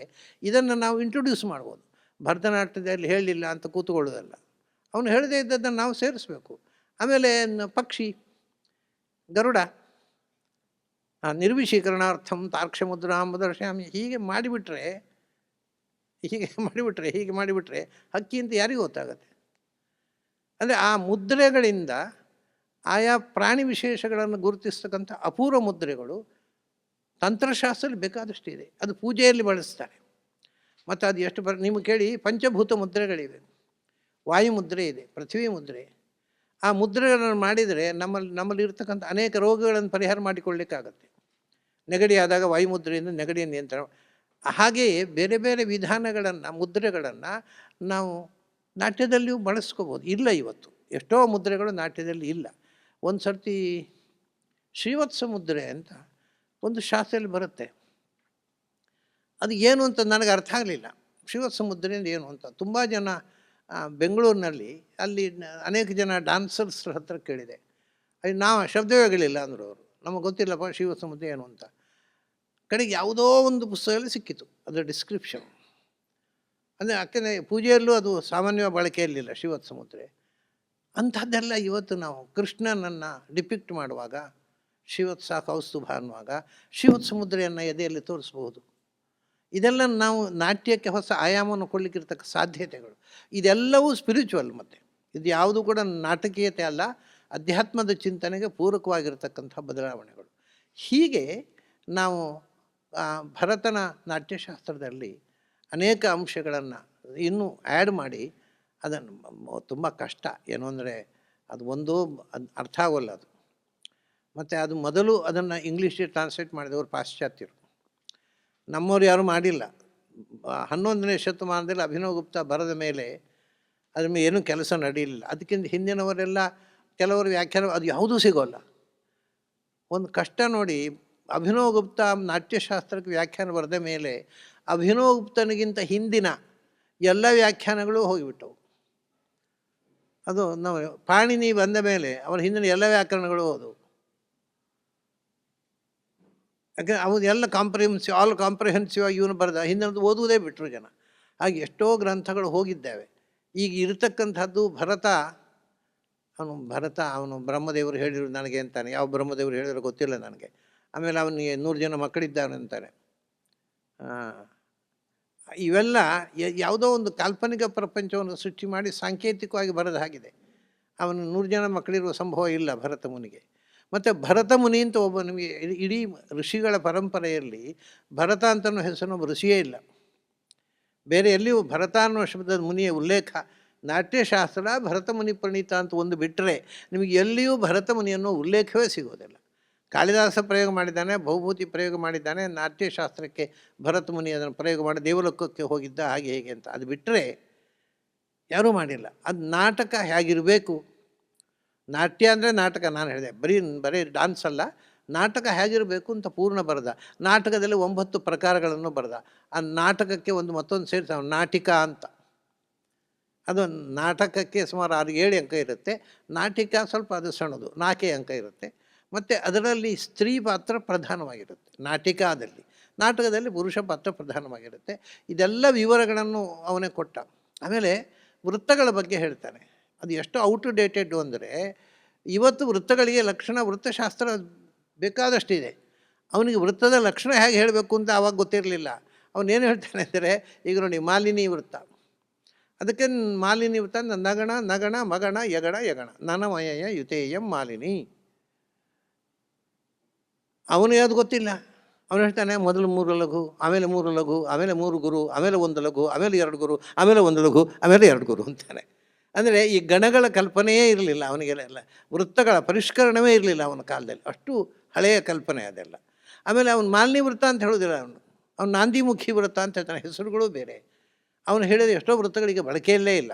ಸೊ ಅಂದರೆ ಒಂದು ದೃಷ್ಟಿಯಿಂದ ಭರತಶಾಸ್ತ್ರದ ನಾಟ್ಯಶಾಸ್ತ್ರ ಎಂದರೆ ಭರತ ಮುನಿಯಿದ್ದು, ಅದರ ಪುನಾರಚನೆಯ ಅಗತ್ಯ ಇದೆ. ಅದರ ಅಧ್ಯಾತ್ಮದ ಮುಖವನ್ನು ಎಲ್ಲ ಇಟ್ಟುಕೊಂಡು ಪುನಾರಚನೆಯ ಅಗತ್ಯ ಇದೆ. ಪುನಾರಚನೆ ಮಾಡುವಾಗ ಎಷ್ಟೋ ಅದನ್ನು ಕೈ ಬಿಡಬೇಕಾಗತ್ತೆ, ಎಷ್ಟೋ ಸೇರಿಸಬೇಕಾಗತ್ತೆ. ನಾವು ಅದ್ರ ಬಗ್ಗೆ ನಾಟ್ಯಶಾಸ್ತ್ರದ ಬಗ್ಗೆ ಏನೂ ಕೆಲಸ ನಡೆಯಲಿಲ್ಲ ನಮ್ಮ ದೇಶದಲ್ಲಿ. ಅದಕ್ಕೆ ಪ್ರಾಯ ಕನ್ನಡಕ್ಕೆ ಒಳ್ಳೆಯ ಅನುವಾದ ಮಾಡಿದವರು ಆದ್ಯರಂಗಾಚಾರ್ಯರು ಬಿಟ್ಟು ಬೇರೆ ಯಾರೂ ಅದನ್ನು ಅಷ್ಟು ಒಳ್ಳೆಯ ಅನುವಾದ ಮಾಡಿಲ್ಲ. ಆದ್ಯರಂಗಾಚಾರ್ಯರು ನಾಟ್ಯಶಾಸ್ತ್ರದಲ್ಲಿ, ನಾಟಕದಲ್ಲಿ ತುಂಬ ಪಳಗಿದ ಸಂಸ್ಕೃತ ವಿದ್ವಾಂಸ ಅವರು. ಹಾಗಾಗಿ ಅವರು ಸುಮಾರಾಗಿ ಅದನ್ನು ಚೆನ್ನಾಗಿ ಮಾಡಿದ್ದಾರೆ. ಆದರೆ ಅವರು ಎಷ್ಟೋ ಕಡೆ ಹೇಳ್ತಾರೆ, ಇದು ಕೆಲವು ಕಡೆ ಅರ್ಥ ಆಗೋಲ್ಲ, ಕೆಲವು ಕಡೆ ಇವತ್ತು ಉಪಯೋಗಕ್ಕಿಲ್ಲ ಈ ವಿಷಯಗಳು ಅಂತ. ಅದರಿಂದ ನಾವು ಇವತ್ತು ನಾಟ್ಯಶಾಸ್ತ್ರದ ನವೀಕರಣ, ಅದು ನಿಜವಾಗಿ ಮಾಡಬೇಕಾದ ಕೆಲಸ. ಯಾರು ಮಾಡಬೇಕು ನನಗೂ ಗೊತ್ತಿಲ್ಲ, ನಾನು ಅಧಿಕಾರಿ ಅಲ್ಲ ಅದನ್ನು ಮಾಡಲಿಕ್ಕೆ. ನಾನು ಸುಮ್ಮನೆ ಅದನ್ನು ಓದಿದಾಗ ನನಗೆ ಅನಿಸಿದ್ದನ್ನು ನಾನು ಹೇಳ್ಬೋದು ಹೊರತು ಅದನ್ನು ಮತ್ತೆ ರೀಕನ್ಸ್ಟ್ರಕ್ಷನ್ ಮಾಡಿ ಅಂದರೆ ನಾನು ಮಾಡಲಾರೆ. ಯಾಕೆಂದರೆ ನನ್ನ ಸಬ್ಜೆಕ್ಟ್ ಅಲ್ಲ ಅದು. ಅದು ನಾಟ್ಯ ಕಲೆಯಲ್ಲಿ ಪರಿಣತರಾದವರು, ಅವರು ಸಂಸ್ಕೃತದಲ್ಲಿ ಇಬ್ಬರು ಅಂಥವ್ರು ಸೇರಬೇಕು. ಸಂಸ್ಕೃತದಲ್ಲಿ ಪರಿಣತರಾದ ಡ್ಯಾನ್ಸರ್ಸು ಅದು ಏನು ಮಾಡಬೇಕು ಅಂತ ಅದನ್ನು ಇನ್ನೂ ಪರಿಷ್ಕರಣೆ ಮಾಡಿ ಇನ್ನೂ ಹೆಚ್ಚು ಅಧ್ಯಾತ್ಮದ ಮುಖವನ್ನು ತುಂಬಲಿಕ್ಕೆ ಬರುತ್ತೆ. ಬಟ್ ಅದು ಇಷ್ಟು ಇದ್ದೂ ಕೂಡ ಒಂದು ಅದ್ಭುತ ಗ್ರಂಥ ಅದು, ಅದರಲ್ಲೇನು ಸಂಶಯ ಇಲ್ಲ. ಈಗ ನಾನು ಹೇಳಿದ ವಿಷಯ ಇಲ್ಲ, ಶಬ್ದಗಳನ್ನು ಹೇಗೆ ಉಚ್ಚರಿಸಬೇಕು, ಆ ಶಬ್ದಗಳು, ಆಮೇಲೆ ಛಂದಸ್ಸನ್ನು ಹೇಗೆ ಬಳಸಬೇಕು, ರಾಗಗಳು ಹೇಗೆ, ತಾಳಗಳು ಹೇಗೆ, ತಾಳಗಳನ್ನು ಹೇಗೆ ಬಳಸಬೇಕು, ಎಷ್ಟು ತಾಳಗಳು ಎಲ್ಲ ಹೇಳ್ತಾನೆ. ಅವನು ಹೇಳಿದ ವಿಷಯವೇ ಇಲ್ಲ. ಒಂದು ದೃಷ್ಟಿಯಿಂದ ಅದು ವಿಶ್ವಕೋಶ ಇದ್ದ ಹಾಗಿದೆ. ಬರೀ ನಾಟ್ಯಕ್ಕೆ ಸಂಬಂಧ ವಿಷಯ ಅಲ್ಲ, ಸಂಗೀತ ಸಾಹಿತ್ಯ ಎಲ್ಲವನ್ನೂ ಹೇಳ್ತಾನೆ. ಆ ರೀತಿ ಒಂದು ಬೆಳೆಸಿಕೊಂಡು ಬಂದಿರತಕ್ಕಂಥ ಗ್ರಂಥ, ಅಷ್ಟು ಸಮಗ್ರವಾಗಿ ನಾಟ್ಯಕ್ಕೆ ಸಂಬಂಧಪಟ್ಟ ಒಂದು ಸಂಕಲನ ಸಂಸ್ಕೃತದಲ್ಲಿ ಇನ್ನೊಂದು ಗ್ರಂಥ ಯಾರೂ ಬರೆಯಲಿಲ್ಲ. ಆದರೆ ಇಷ್ಟಾದರೂ ಇವತ್ತು ಅದು ಅಸಮಗ್ರವಾಗಿ ಕೂತಿದೆ. ಆ ಕಾಲದಲ್ಲಿ ಅದು ಸಮಗ್ರ ದರ್ಶನ ಇರ್ಬೋದು. ಮತ್ತು ಆ ಕಾಲದ ನಂಬಿಕೆ ಏನು ಗೊತ್ತಾ, ಅದು ಪ್ರಾಯ ಅದಕ್ಕೋಸ್ಕರ ಅವನು ಹಾಗೆ ಬರೆದವನು. ಎಲ್ಲವೂ ಕೂಡ ಒಂದು ನಂಬಿಕೆ ಇತ್ತು ಹಿಂದೆ, ಎಲ್ಲವೂ ಕೂಡ ಅದು ಬ್ರಹ್ಮನಿಂದಲೇ ಬರಬೇಕು, ನೀವು ಶುರು ಮಾಡಿದ ಬೆಲೆ ಇಲ್ಲ ಅದಕ್ಕೆ. ಆದ್ದರಿಂದ ಒಂದು ದೇವಸ್ಥಾನ, ಅದು ಯಾವಾಗ ಆ ದೇವಸ್ಥಾನ ಅದು ಬ್ರಹ್ಮದೇವರೇ ಪ್ರತಿಷ್ಠೆ ಮಾಡಿದ್ದು ಅಂತ. ನಿಮಗೆ ಬೇರೆ ಯಾರು ಪ್ರತಿಷ್ಠೆ ಮಾಡಿದರೆ ಆಗೋದಿಲ್ಲ, ಅದು ಸಾಕ್ಷಾತ್ ಬ್ರಹ್ಮದೇವರೇ ಪ್ರತಿಷ್ಠೆ ಮಾಡಿದ್ದು. ಆಮೇಲೆ ನಮ್ಮಲ್ಲಿ ತಮಾಷೆ ಏನು ಅಂದರೆ, ಇವಾಗ ಈ ಹೆಣ್ಮಕ್ಳು ಸೀರೆ ಉಡ್ತಾರೆ, ಗಂಡಸರು ಕಚ್ಚೆ ಹಾಕ್ತಾರೆ, ಸಾಂಪ್ರದಾಯಿಕರು. ಇದು ಯಾವುದೂ ಕೂಡ ಭಾರತೀಯ ಸಂಪ್ರದಾಯ ಅಲ್ಲ, ಇದು ನಾಟ್ಯ ಸಂಪ್ರದಾಯ. ಸೀರೆ ಉಡ್ತಾ ಇದ್ದದ್ದು ನಾಟ್ಯದಲ್ಲಿ ಮಾತ್ರ. ನಾಟ್ಯಕ್ಕೋಸ್ಕರ ಯಾವುದು ವೇಷ ಆಯಿತು ಅದು ನಿತ್ಯ ವೇಷ ಆಯಿತು. ಆಮೇಲೆ ಅದೇ ನಿಜವಾದ ಹೆಂಗಸರ ವೇಷ ಅಂತ ಭಾವನೆ ಬಂತು. ಯಾವತ್ತೂ ಹೆಂಗಸರು ಸೀರೆ ಉಡ್ತಿರಲಿಲ್ಲ. ಯಾವತ್ತೂ ಗಂಡಸರು ಇವನು ಪಟ್ಟಿಗಚ್ಚೆ ಅಂತ ಹೇಳ್ತಾರಲ್ಲ, ಏನೋ ಹೊರಗಿನ ಕಚ್ಚೆಗಿಚ್ಚೆ ಪಟ್ಟಿ ಹಾಕಿ ಒಳ್ಳೆ ಇಸ್ತ್ರಿ ಹಾಕಿ ಹಾಡು, ಯಾವತ್ತೂ ಪಟ್ಟಿಗಚ್ಚೆ ಹಾಕ್ಕೊಳ್ತಿರ್ಲಿಲ್ಲ ಗಂಡಸರು. ಹಿಂದೆ ಇಲ್ಲಿಯ ರೆಡ್ ಇಂಡಿಯನ್ಸ್ ವೇಷ ನೋಡಿ, ಅದು ಪ್ರಾಚೀನ ಭಾರತ, ನಿಮ್ಮ ಮಹಾಭಾರತ ನೋಡಿದ್ರೆ ಹಾಗೆ ಇದೆ. ಎಲ್ಲ ಶಿಲ್ಪ ನೋಡಿ, ಯಾವ ಶಿಲ್ಪದಲ್ಲೂ ಗಂಡಸರಿಗೆ ಪಟ್ಟಿಗಚ್ಚೆ ಇಲ್ಲ, ಹೆಂಗಸರಿಗೆ ಸೀರೆ ಇಲ್ಲ. ಅದು ಇವತ್ತು ಶಿಲ್ಪಶಾಸ್ತ್ರ ಅನ್ನೋದು, ಅಲ್ಲಿ ಕೃಷ್ಣನ ಅನೇಕ ನಾಟ್ಯ ಪ್ರಕಾರಗಳು, ಶಿಲ್ಪ ಅನ್ನೋದು ನಾಟ್ಯವನ್ನು ಅಭಿವ್ಯಕ್ತಗೊಳಿಸ್ತಕ್ಕ ಬೇಕಾದಷ್ಟು ಶಿಲ್ಪಗಳು ಇವತ್ತು ದೇವಸ್ಥಾನಗಳಲ್ಲಿವೆ. ಎಲ್ಲ ಭಂಗಿಗಳು, ಎಲ್ಲ ಕರ್ಣಗಳು ಎಲ್ಲ ಅದರಲ್ಲಿ ಇವೆ. ಆದರೆ ಸೀರೆ ಇಲ್ಲ ಅದರಲ್ಲಿ. ಮತ್ತು ಏನು ಬಂತು, ಸೀರೆ ಇರಲಿಲ್ಲ. ಹಿಂದಿನ ವೇಷ ಏನು ಅಂದರೆ ಮುಂಡು ಉಟ್ಟುಕೊಳ್ಳೋದು, ಬಿಳಿ ಬಣ್ಣದ, ಅದು ಬಣ್ಣದ ಸೀರೆ ಇಲ್ಲ. ಗಂಡಸರಿಗೂ ಅದೇ, ಹೆಂಗಸರಿಗೂ ಅದೇ. ಮುಂಡು ಉಟ್ಟುಕೊಂಡ್ರು, ಬಿಳಿ ಬಣ್ಣದ ಮುಂಡು. ಆಮೇಲೆ ಮೇಲಕ್ಕೆ ಬಟ್ಟೆ ಹೊದ್ದುಕೊಂಡ್ರು, ಅದೇ ಉತ್ತರೀಯ ಅಧರೀಯ ಅಂತ. ಇಷ್ಟೇ. ಅದನ್ನು ಮತ್ತೆ ಎಲ್ಲಿ ತನಕ ಅಂದರೆ, ಬಹಳ ಹಿಂದೆ ಹೋದರೆ ಕಂಚುಕ ಇರಲಿಲ್ಲ. ಹೆಣ್ಮಕ್ಕಳು ಕುಪ್ಪಸ ಯಾಕೆಂದರೆ ಕುಪ್ಪಸ ಧರಿಸುವುದು, ನಾನು ಮೊನ್ನೆ ಒಂದು ತಮಾಷೆ ಆಯಿತು. ಒಂದು ದೇವಸ್ಥಾನ ಕರ್ಕೊಂಡು ಹೋದ್ರು ನನ್ನನ್ನು. ದೇವಸ್ಥಾನ ಕರ್ಕೊಂಡು ಹೋಗುವಾಗ ಆಚಾರ್ಯ ಅಂಗಿ ತೆಗಿಬೇಕು ಅಂದರು. ಮತ್ತು ಕುಪ್ಪಸ ಇದ್ದ ಹಾಗೆ ಹೆಂಗಸನ್ನು ಒಳಗೆ ಬಿಟ್ಟಿದ್ದೀರಲ್ಲ, ಅದೆಂಥ ಕತೆ ಕೇಳಿದೆ ನಾನು. ಅದು ಹಂಗೆ ಅಲ್ವಾ, ಗೊತ್ತೇ ಇಲ್ಲ ಅವ್ರಿಗೆ. ಹೌದಲ್ಲ ನೀವು ಹೇಳೋದು ಅಂತಾರೆ. ಅಂದರೆ ಹಿಂದೆ ಅಂಗಿ ಹಾಕ್ಕೊಂಡು ಹೆಂಗಸರು ಹೋಗೋ ಹಾಗಿಲ್ಲ, ಗಂಡಸರು ಹೋಗೋ ಹಾಗಿಲ್ಲ. ಅದು ಈಗ ಆ ಕಲ್ಪನೆ ಹೋಗಿದೆ. ಒಬ್ಬರು ಒಂದು ಪುಸ್ತಕ ಬರೆದಿದ್ದಾರೆ, ಅದರಲ್ಲೆಲ್ಲ ಏನು ಕಂಚುಕ ಹಾಕದೇ ಇದ್ದರೆ ನರಕಕ್ಕೆ ಹೋಗ್ತಾರೆ. ಒಳ್ಳೆ ಕಷ್ಟ ಆಯ್ತಲ್ಲ. ಯಾರು ಏನು ಮಾಡಬೇಕಾದ್ರೂ ನರಕಕ್ಕೆ ಹೋಗೋದು ಏನು, ಹೋಗದೆ ಇರೋದು ಹೇಗೆ ನೋಡಿಕೊಂಡು ಮಾಡಬೇಕು. ಇದು ಕತೆ ಆಗಿಬಿಟ್ಟಿದೆ. ಇದು ನರಕಕ್ಕೆ ಹೋಗೋ ಪ್ರಶ್ನೆ ಇಲ್ಲ, ಅದು ನಮಗೆ ಸಂಬಂಧಪಟ್ಟದ್ದು. ಹೇಗೆ ನಾವು ವೇಷಭೂಷಣ ಮಾಡಬೇಕು ಅಂತ ಒಂದು ಕಾಲದಲ್ಲಿ ಯಾರಿಗೂ ಅಭ್ಯಾಸವೇ ಇರಲಿಲ್ಲ. ಇವತ್ತು ಕೂಡ ಅಂಥ ಅವಶೇಷ ನೀವು ಕೇರಳದಲ್ಲಿ ನೋಡ್ಬೋದು. ಕೇರಳದಲ್ಲಿ ಬಿಳಿ ಮುಂಡು ಉಟ್ಕೋತಾರೆ, ಆಮೇಲೆ ಹೊದ್ದುಕೋತಾರೆ ಬಟ್ಟೆ. ಮಹಾಭಾರತದಲ್ಲಿ ದ್ರೌಪದಿ ದುಶ್ಯಾಸನ ಸಭೆಗೆ ಎಳ್ಕೊಂಡು ಬರುವಾಗ ಇದ್ದ ವೇಷ ಅದು. ಬರೇ ಮುಂಡು ಉಟ್ಕೊಂಡಿದ್ದೇನೆ ಅಂತ ಹೇಳಿ, ಏಕಾಂಬರ ಚಾಸ್ಮೀನ್. ಅದರಿಂದ ನೋಡಿ, ಅದು ನಿಮಗೆ ಇವತ್ತು ನಾಟ್ಯದಲ್ಲಿ ಹಾಗೆ ತೋರಿಸ್ತಾರೆ, ಸಿನಿಮಾದಲ್ಲಿ ತೋರಿಸಿದರು. ದ್ರೌಪದಿಯ ಸೀರೆಯನ್ನು ದುಶ್ಯಾಸನ ಎಳೆದು ಬೆವರು ಬರಲಿ ಶುರುವಾಗುತ್ತೆ ಅವನಿಗೆ. ಅಲ್ಲ, ಎಷ್ಟು ಎಳೆದ್ರು ಬೆವರು ಯಾಕ್ರಿ ಬರ್ತದೆ? ಎಷ್ಟು ಹೊತ್ತು ಎಳೆದಿದ್ದಾನೆವ. ಮತ್ತು ಆಗ ಎಳೆದದ್ದೇ ಇಲ್ಲ. ಮಹಾಭಾರತ ಇರುವುದೇನು ಅಂದರೆ, ಅವಳು ಮುಂಡು ಉಟ್ಕೊಂಡಿದ್ಲು, ತೆಗೆದು ಬಿಸಾಡಿದ. ಅದು ಒಂದು ಮುಂಡು ಹೋಯಿತು ನೋಡಿದ್ರೆ ಮತ್ತೊಂದು ಮುಂಡಿದೆ ಅಲ್ಲಿ.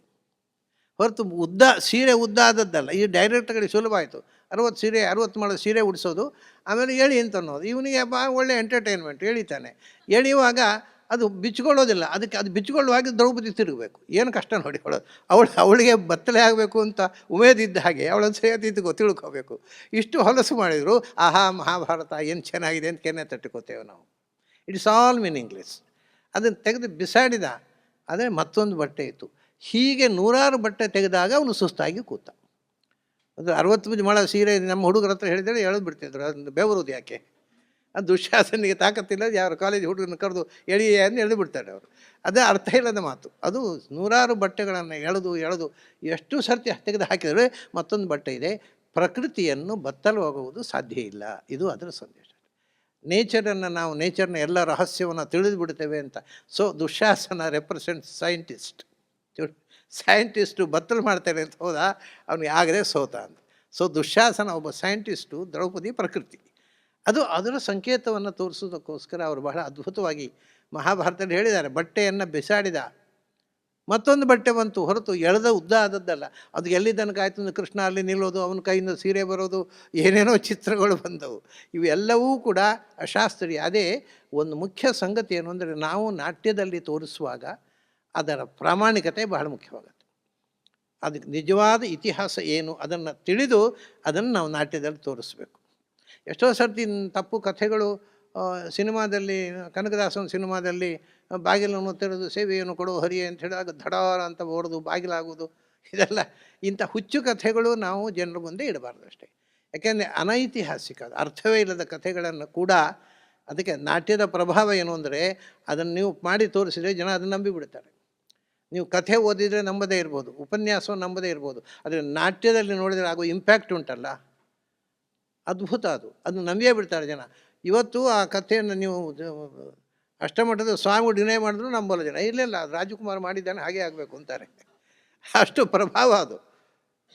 ಆದ್ದರಿಂದ ಒಂದು ಕಲೆಯನ್ನು ಡಿಪಿಕ್ಟ್ ಮಾಡುವಾಗ ಅದು ಪ್ರಾಮಾಣಿಕತೆ ಭಾಳ ಮುಖ್ಯ. ಅದು ಭಗವಂತನ ಕಥೆ ಆದರೂ ಅದನ್ನು ನಾವು ಎಷ್ಟು ಪ್ರಾಮಾಣಿಕ ಅಂತ ನೋಡಿ. ರಾಮಾಯಣದಲ್ಲಿ ವಾಲ್ಮೀಕಿ ಹೇಳಿದ ಎಷ್ಟು ಪ್ರಾಚೀನ ನೋಡಿ ಈ ಕಲೆ. ವಧೂ ನಾಟಕ ಸಂಘಯಿಸ್ತ್ಯ ಅಂತ ಬರೀ ಹೆಣ್ಮಕ್ಕಳೇ ಒಂದು ನಾಟಕ ಸಂಘ ಮಾಡಿದ್ರಂತೆ ಅಲ್ಲಿ. ಏಕೆಂದರೆ ಒಂದು ಸಂಗತಿ ಇದೆ ಸಂಸ್ಕೃತದಲ್ಲಿ, ಮೃಚ್ಛಕಟಿಕದಲ್ಲಿ ಒಂದು ಮಾತು ಹೇಳ್ತಾನೆ ಅವ, ಅದು ಸರಿಯಲ್ಲ, ಬಟ್ ಆ ಕಾಲದ ನಂಬಿಕೆ. ಏನು ಹೇಳ್ತಾನೆ ಅಂದರೆ,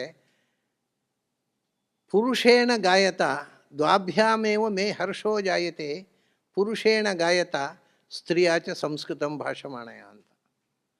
ನನಗೆ ಈ 2 ಮಂದಿಯನ್ನು ನೋಡಿದ್ರೆ ನಗು ಬರುತ್ತಪ್ಪ ಅಂತ. ಏನು ಅಂದರೆ, ಹಾಡುವ ಗಂಡಸನ್ನು ನೋಡಿದರೆ ಹಾಡಬೇಕು ಹೆಣ್ಮಕ್ಳು ಹಾಡಬೇಕು ಅಂತ ಅವನು, ಗಂಡಸರು ಹಾಡಿದರೆ ಕೇಳಲಿಕ್ಕೆ ಸುಖ ಆಗೋಲ್ಲ ಅಂತಾನೆವ. ಆಮೇಲೆ ಅದಾದರೂ ಇರ್ಬೋದು, ಅದು ಬಿಡಿ. 2ನೇ ಮಾತು ಏನು ಗೊತ್ತಾ, ಈ ಹೆಂಗಸರು ಸಂಸ್ಕೃತ ಮಾತಾಡೋದು ಅಂತ ಕೇಳಲಿಕ್ಕಾಗೋಲ್ಲಪ್ಪ ನಮಗೆ ಅಂತಾನೆ. ಸ್ತ್ರೀಯಾಚ ಸಂಸ್ಕೃತಂ ಭಾಷಮಾಣಯ, ಹೆಂಗಸರು ಸಂಸ್ಕೃತ ಮಾತಾಡಿದ್ರೆ ಕೇಳಲಿಕ್ಕೆ ಆಗೋಲ್ಲ ಅಂತಾನೆ. ಅದರಿಂದ ಯಾಕೆ ಬಂತು ಗೊತ್ತಾ, ಸಂಸ್ಕೃತ ನಾಟಕಗಳು ನೀವು ಹೇಳ್ತಿರಲ್ಲ ಇವತ್ತು, ಯಾವ ನಾಟಕದಲ್ಲಿ ಪೂರ್ತಿ ಸಂಸ್ಕೃತ ಅಲ್ಲ, ಹೆಂಗಸರೆಲ್ಲ ಪ್ರಾಕೃತ ಮಾತಾಡೋದು, ಗಂಡಸರು ಸಂಸ್ಕೃತ ಮಾತಾಡೋದು. ಅಂದರೆ ಈ ಕೆಟ್ಟ ಸಂಸ್ಕೃತ ಇದೆಲ್ಲ, ಒಳ್ಳೆಯ ಸಂಸ್ಕೃತ ನಾಟಕ ಒಂದೂ ಬರಲಿಲ್ಲ. ಕಾಳಿದಾಸನು ಅದನ್ನೇ ಮಾಡಿದ, ಪ್ರಾಕೃತ ಭಾಷೆಯಲ್ಲಿ ಸ್ತ್ರೀ ಪಾತ್ರಗಳು. ಅದಕ್ಕೆ ಕಾರಣ ಏನು ಅಂದರೆ, ಇದು ಒಂದು ವಿಷಯ ಸಿದ್ಧವಾಯಿತು ಮಾತ್ರ, ಸ್ತ್ರೀ ಪಾತ್ರವನ್ನು ಸ್ತ್ರೀಯರೇ ಮಾಡ್ತಿದ್ರು ಅಂತ. ಗಂಡಸರು ಸೀರೆ ಉಟ್ಕೊಂಡು ಬರ್ತಿರಲಿಲ್ಲ. ಸ್ತ್ರೀ ಪಾತ್ರವನ್ನು ಸ್ತ್ರೀಯರೇ ಮಾಡ್ತಿದ್ರು, ಪುರುಷ ಪಾತ್ರವನ್ನು ಪುರುಷರೇ ಮಾಡ್ತಿದ್ರು. ಹೆಣ್ಮಕ್ಕಳಿಗೆ ಸಂಸ್ಕೃತ ಗೊತ್ತಿರಲಿಲ್ಲ, ಅದರಿಂದ ಅವ್ರಿಗಿನ ಸಂಸ್ಕೃತ ಕಲಿಸಿ ನಾಟಕ ಮಾಡಿಸಿದ್ರೆ ಆಭಾಸ ಆಗುತ್ತೆ ಅಂತ ಪ್ರಾಕೃತದಲ್ಲಿ ಮಾಡ್ತಿದ್ರು. ಆಮೇಲೆ ಮಧ್ಯಕಾಲದಲ್ಲಿ ಮತ್ತೆ ಅದು ಕೂಡ ಭರತನಲ್ಲಿ ಉಲ್ಲೇಖ ಮಾಡ್ತಾನೆ, ಕೆಲವೊಮ್ಮೆ ಸ್ತ್ರೀ ಪಾತ್ರವನ್ನು ಗಂಡಸರೇ ನಿರ್ವಹಿಸ್ಬೋದು ಅಂತ ಹೇಳ್ತಾನೆ. ಅದು ಅನಂತರ ಸ್ವಲ್ಪ ಪ್ರಾಯ ಮಡಿವಂತಿಕೆ ಬಂದ ಮೇಲೆ ಆದ ಬದಲಾವಣೆ ಇರಬೇಕು. ಹೀಗೆ ಒಂದು ವಿಶಿಷ್ಟವಾದಂಥ ಇತಿಹಾಸ ಇದೆ.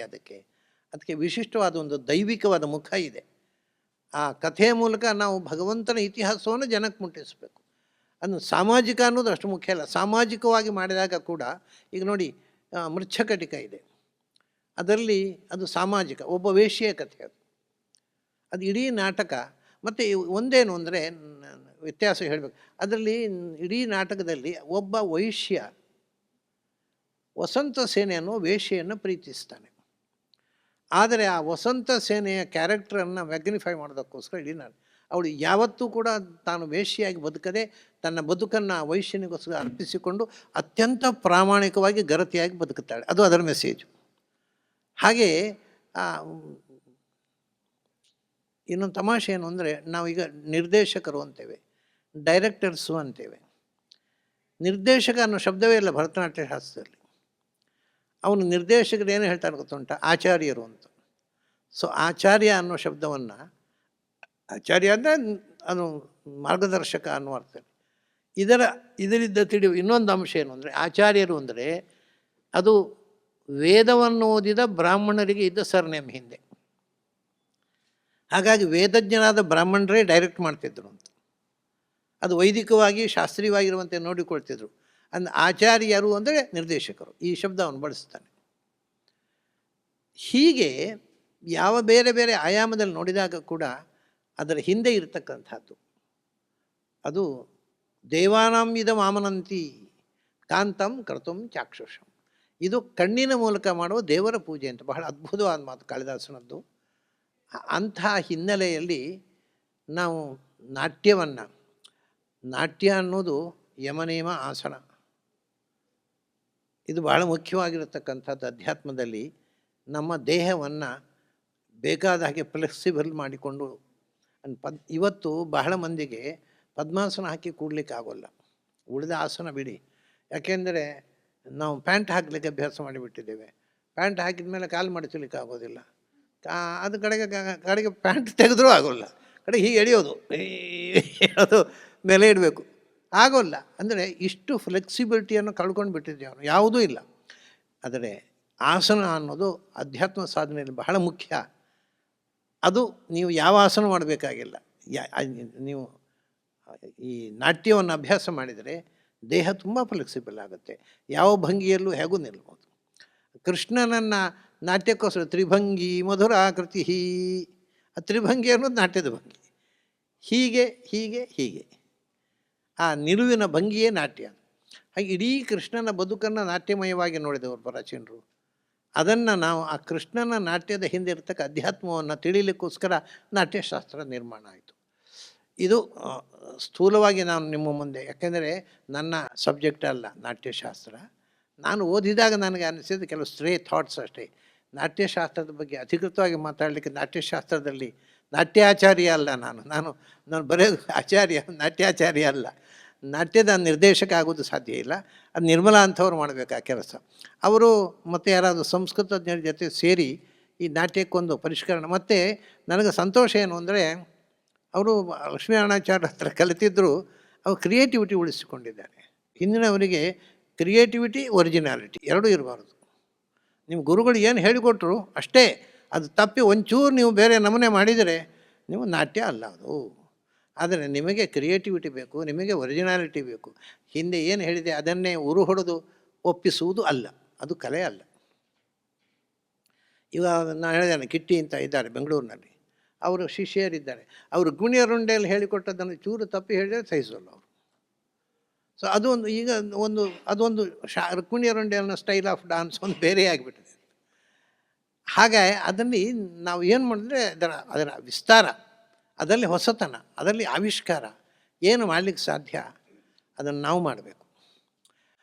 ನಮ್ಮಲ್ಲಿ ಭಾರತೀಯ ಪದ್ಧತಿಯಲ್ಲಿ ಯಾವುದೇ ನೀವು ವಿಸ್ಮಯವನ್ನು ಸೆಟ್ಟಿಂಗ್ನಿಂದ ನಿರ್ಮಾಣ ಮಾಡಬಾರ್ದು. ಅದು ಅಭಿನಯದಿಂದ ಮತ್ತು ಮಾತಿನಿಂದಲೇ ನಿರ್ಮಾಣ ಆಗಬೇಕು.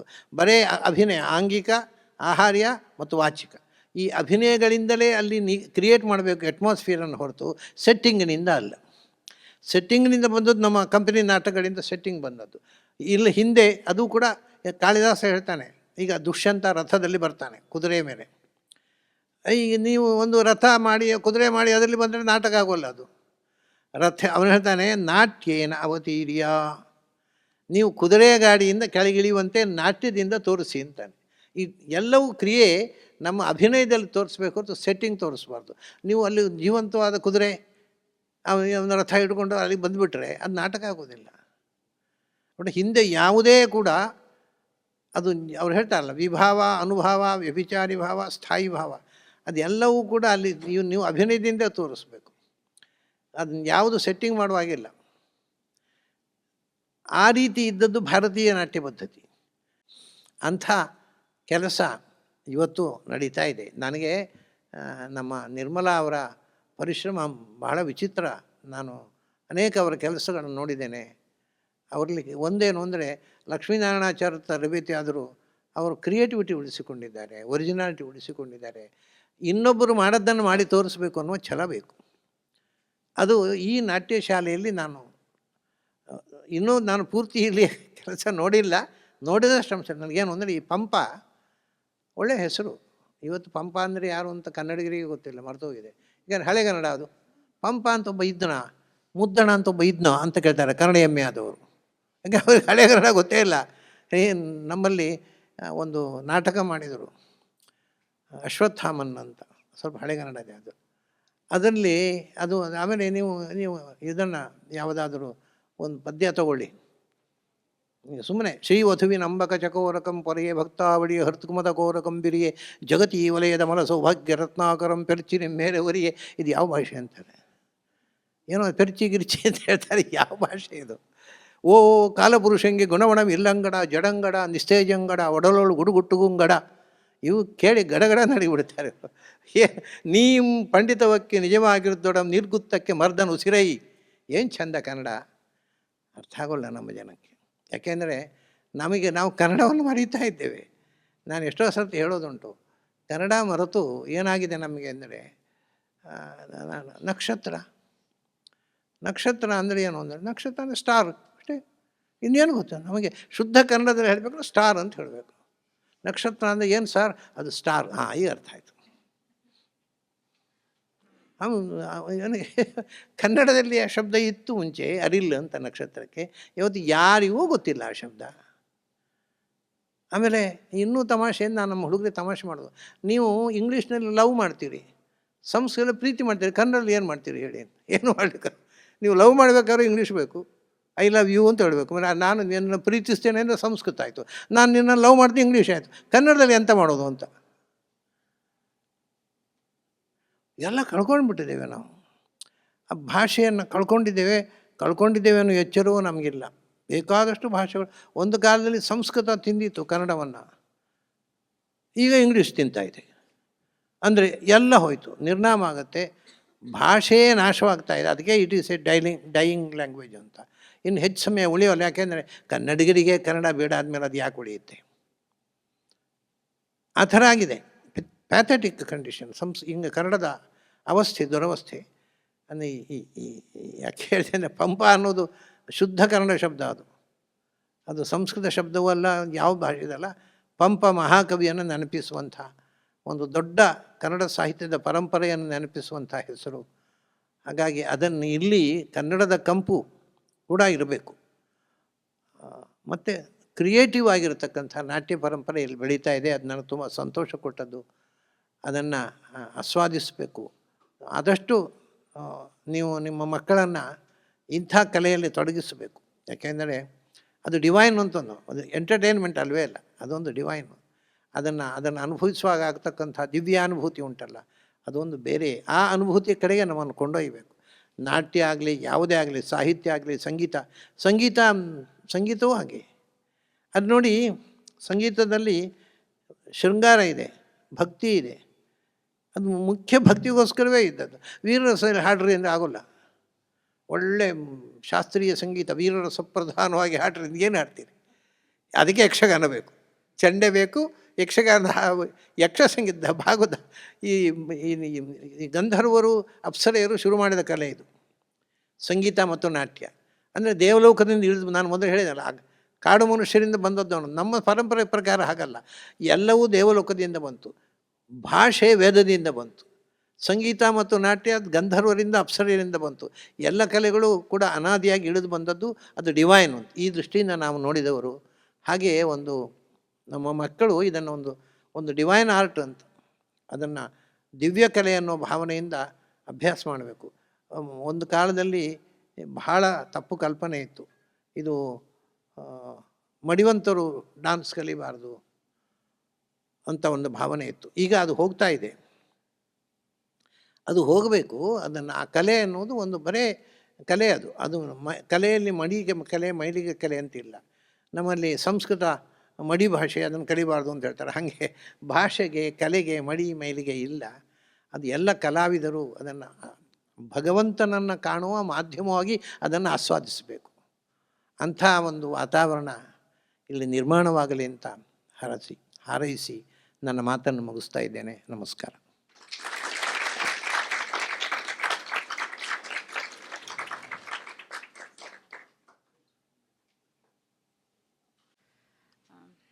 ಗುರುಜಿ, ತುಂಬ ಸಂತೋಷ ಆಯಿತು ನೀವು ಮಾತಾಡಿದ್ದು.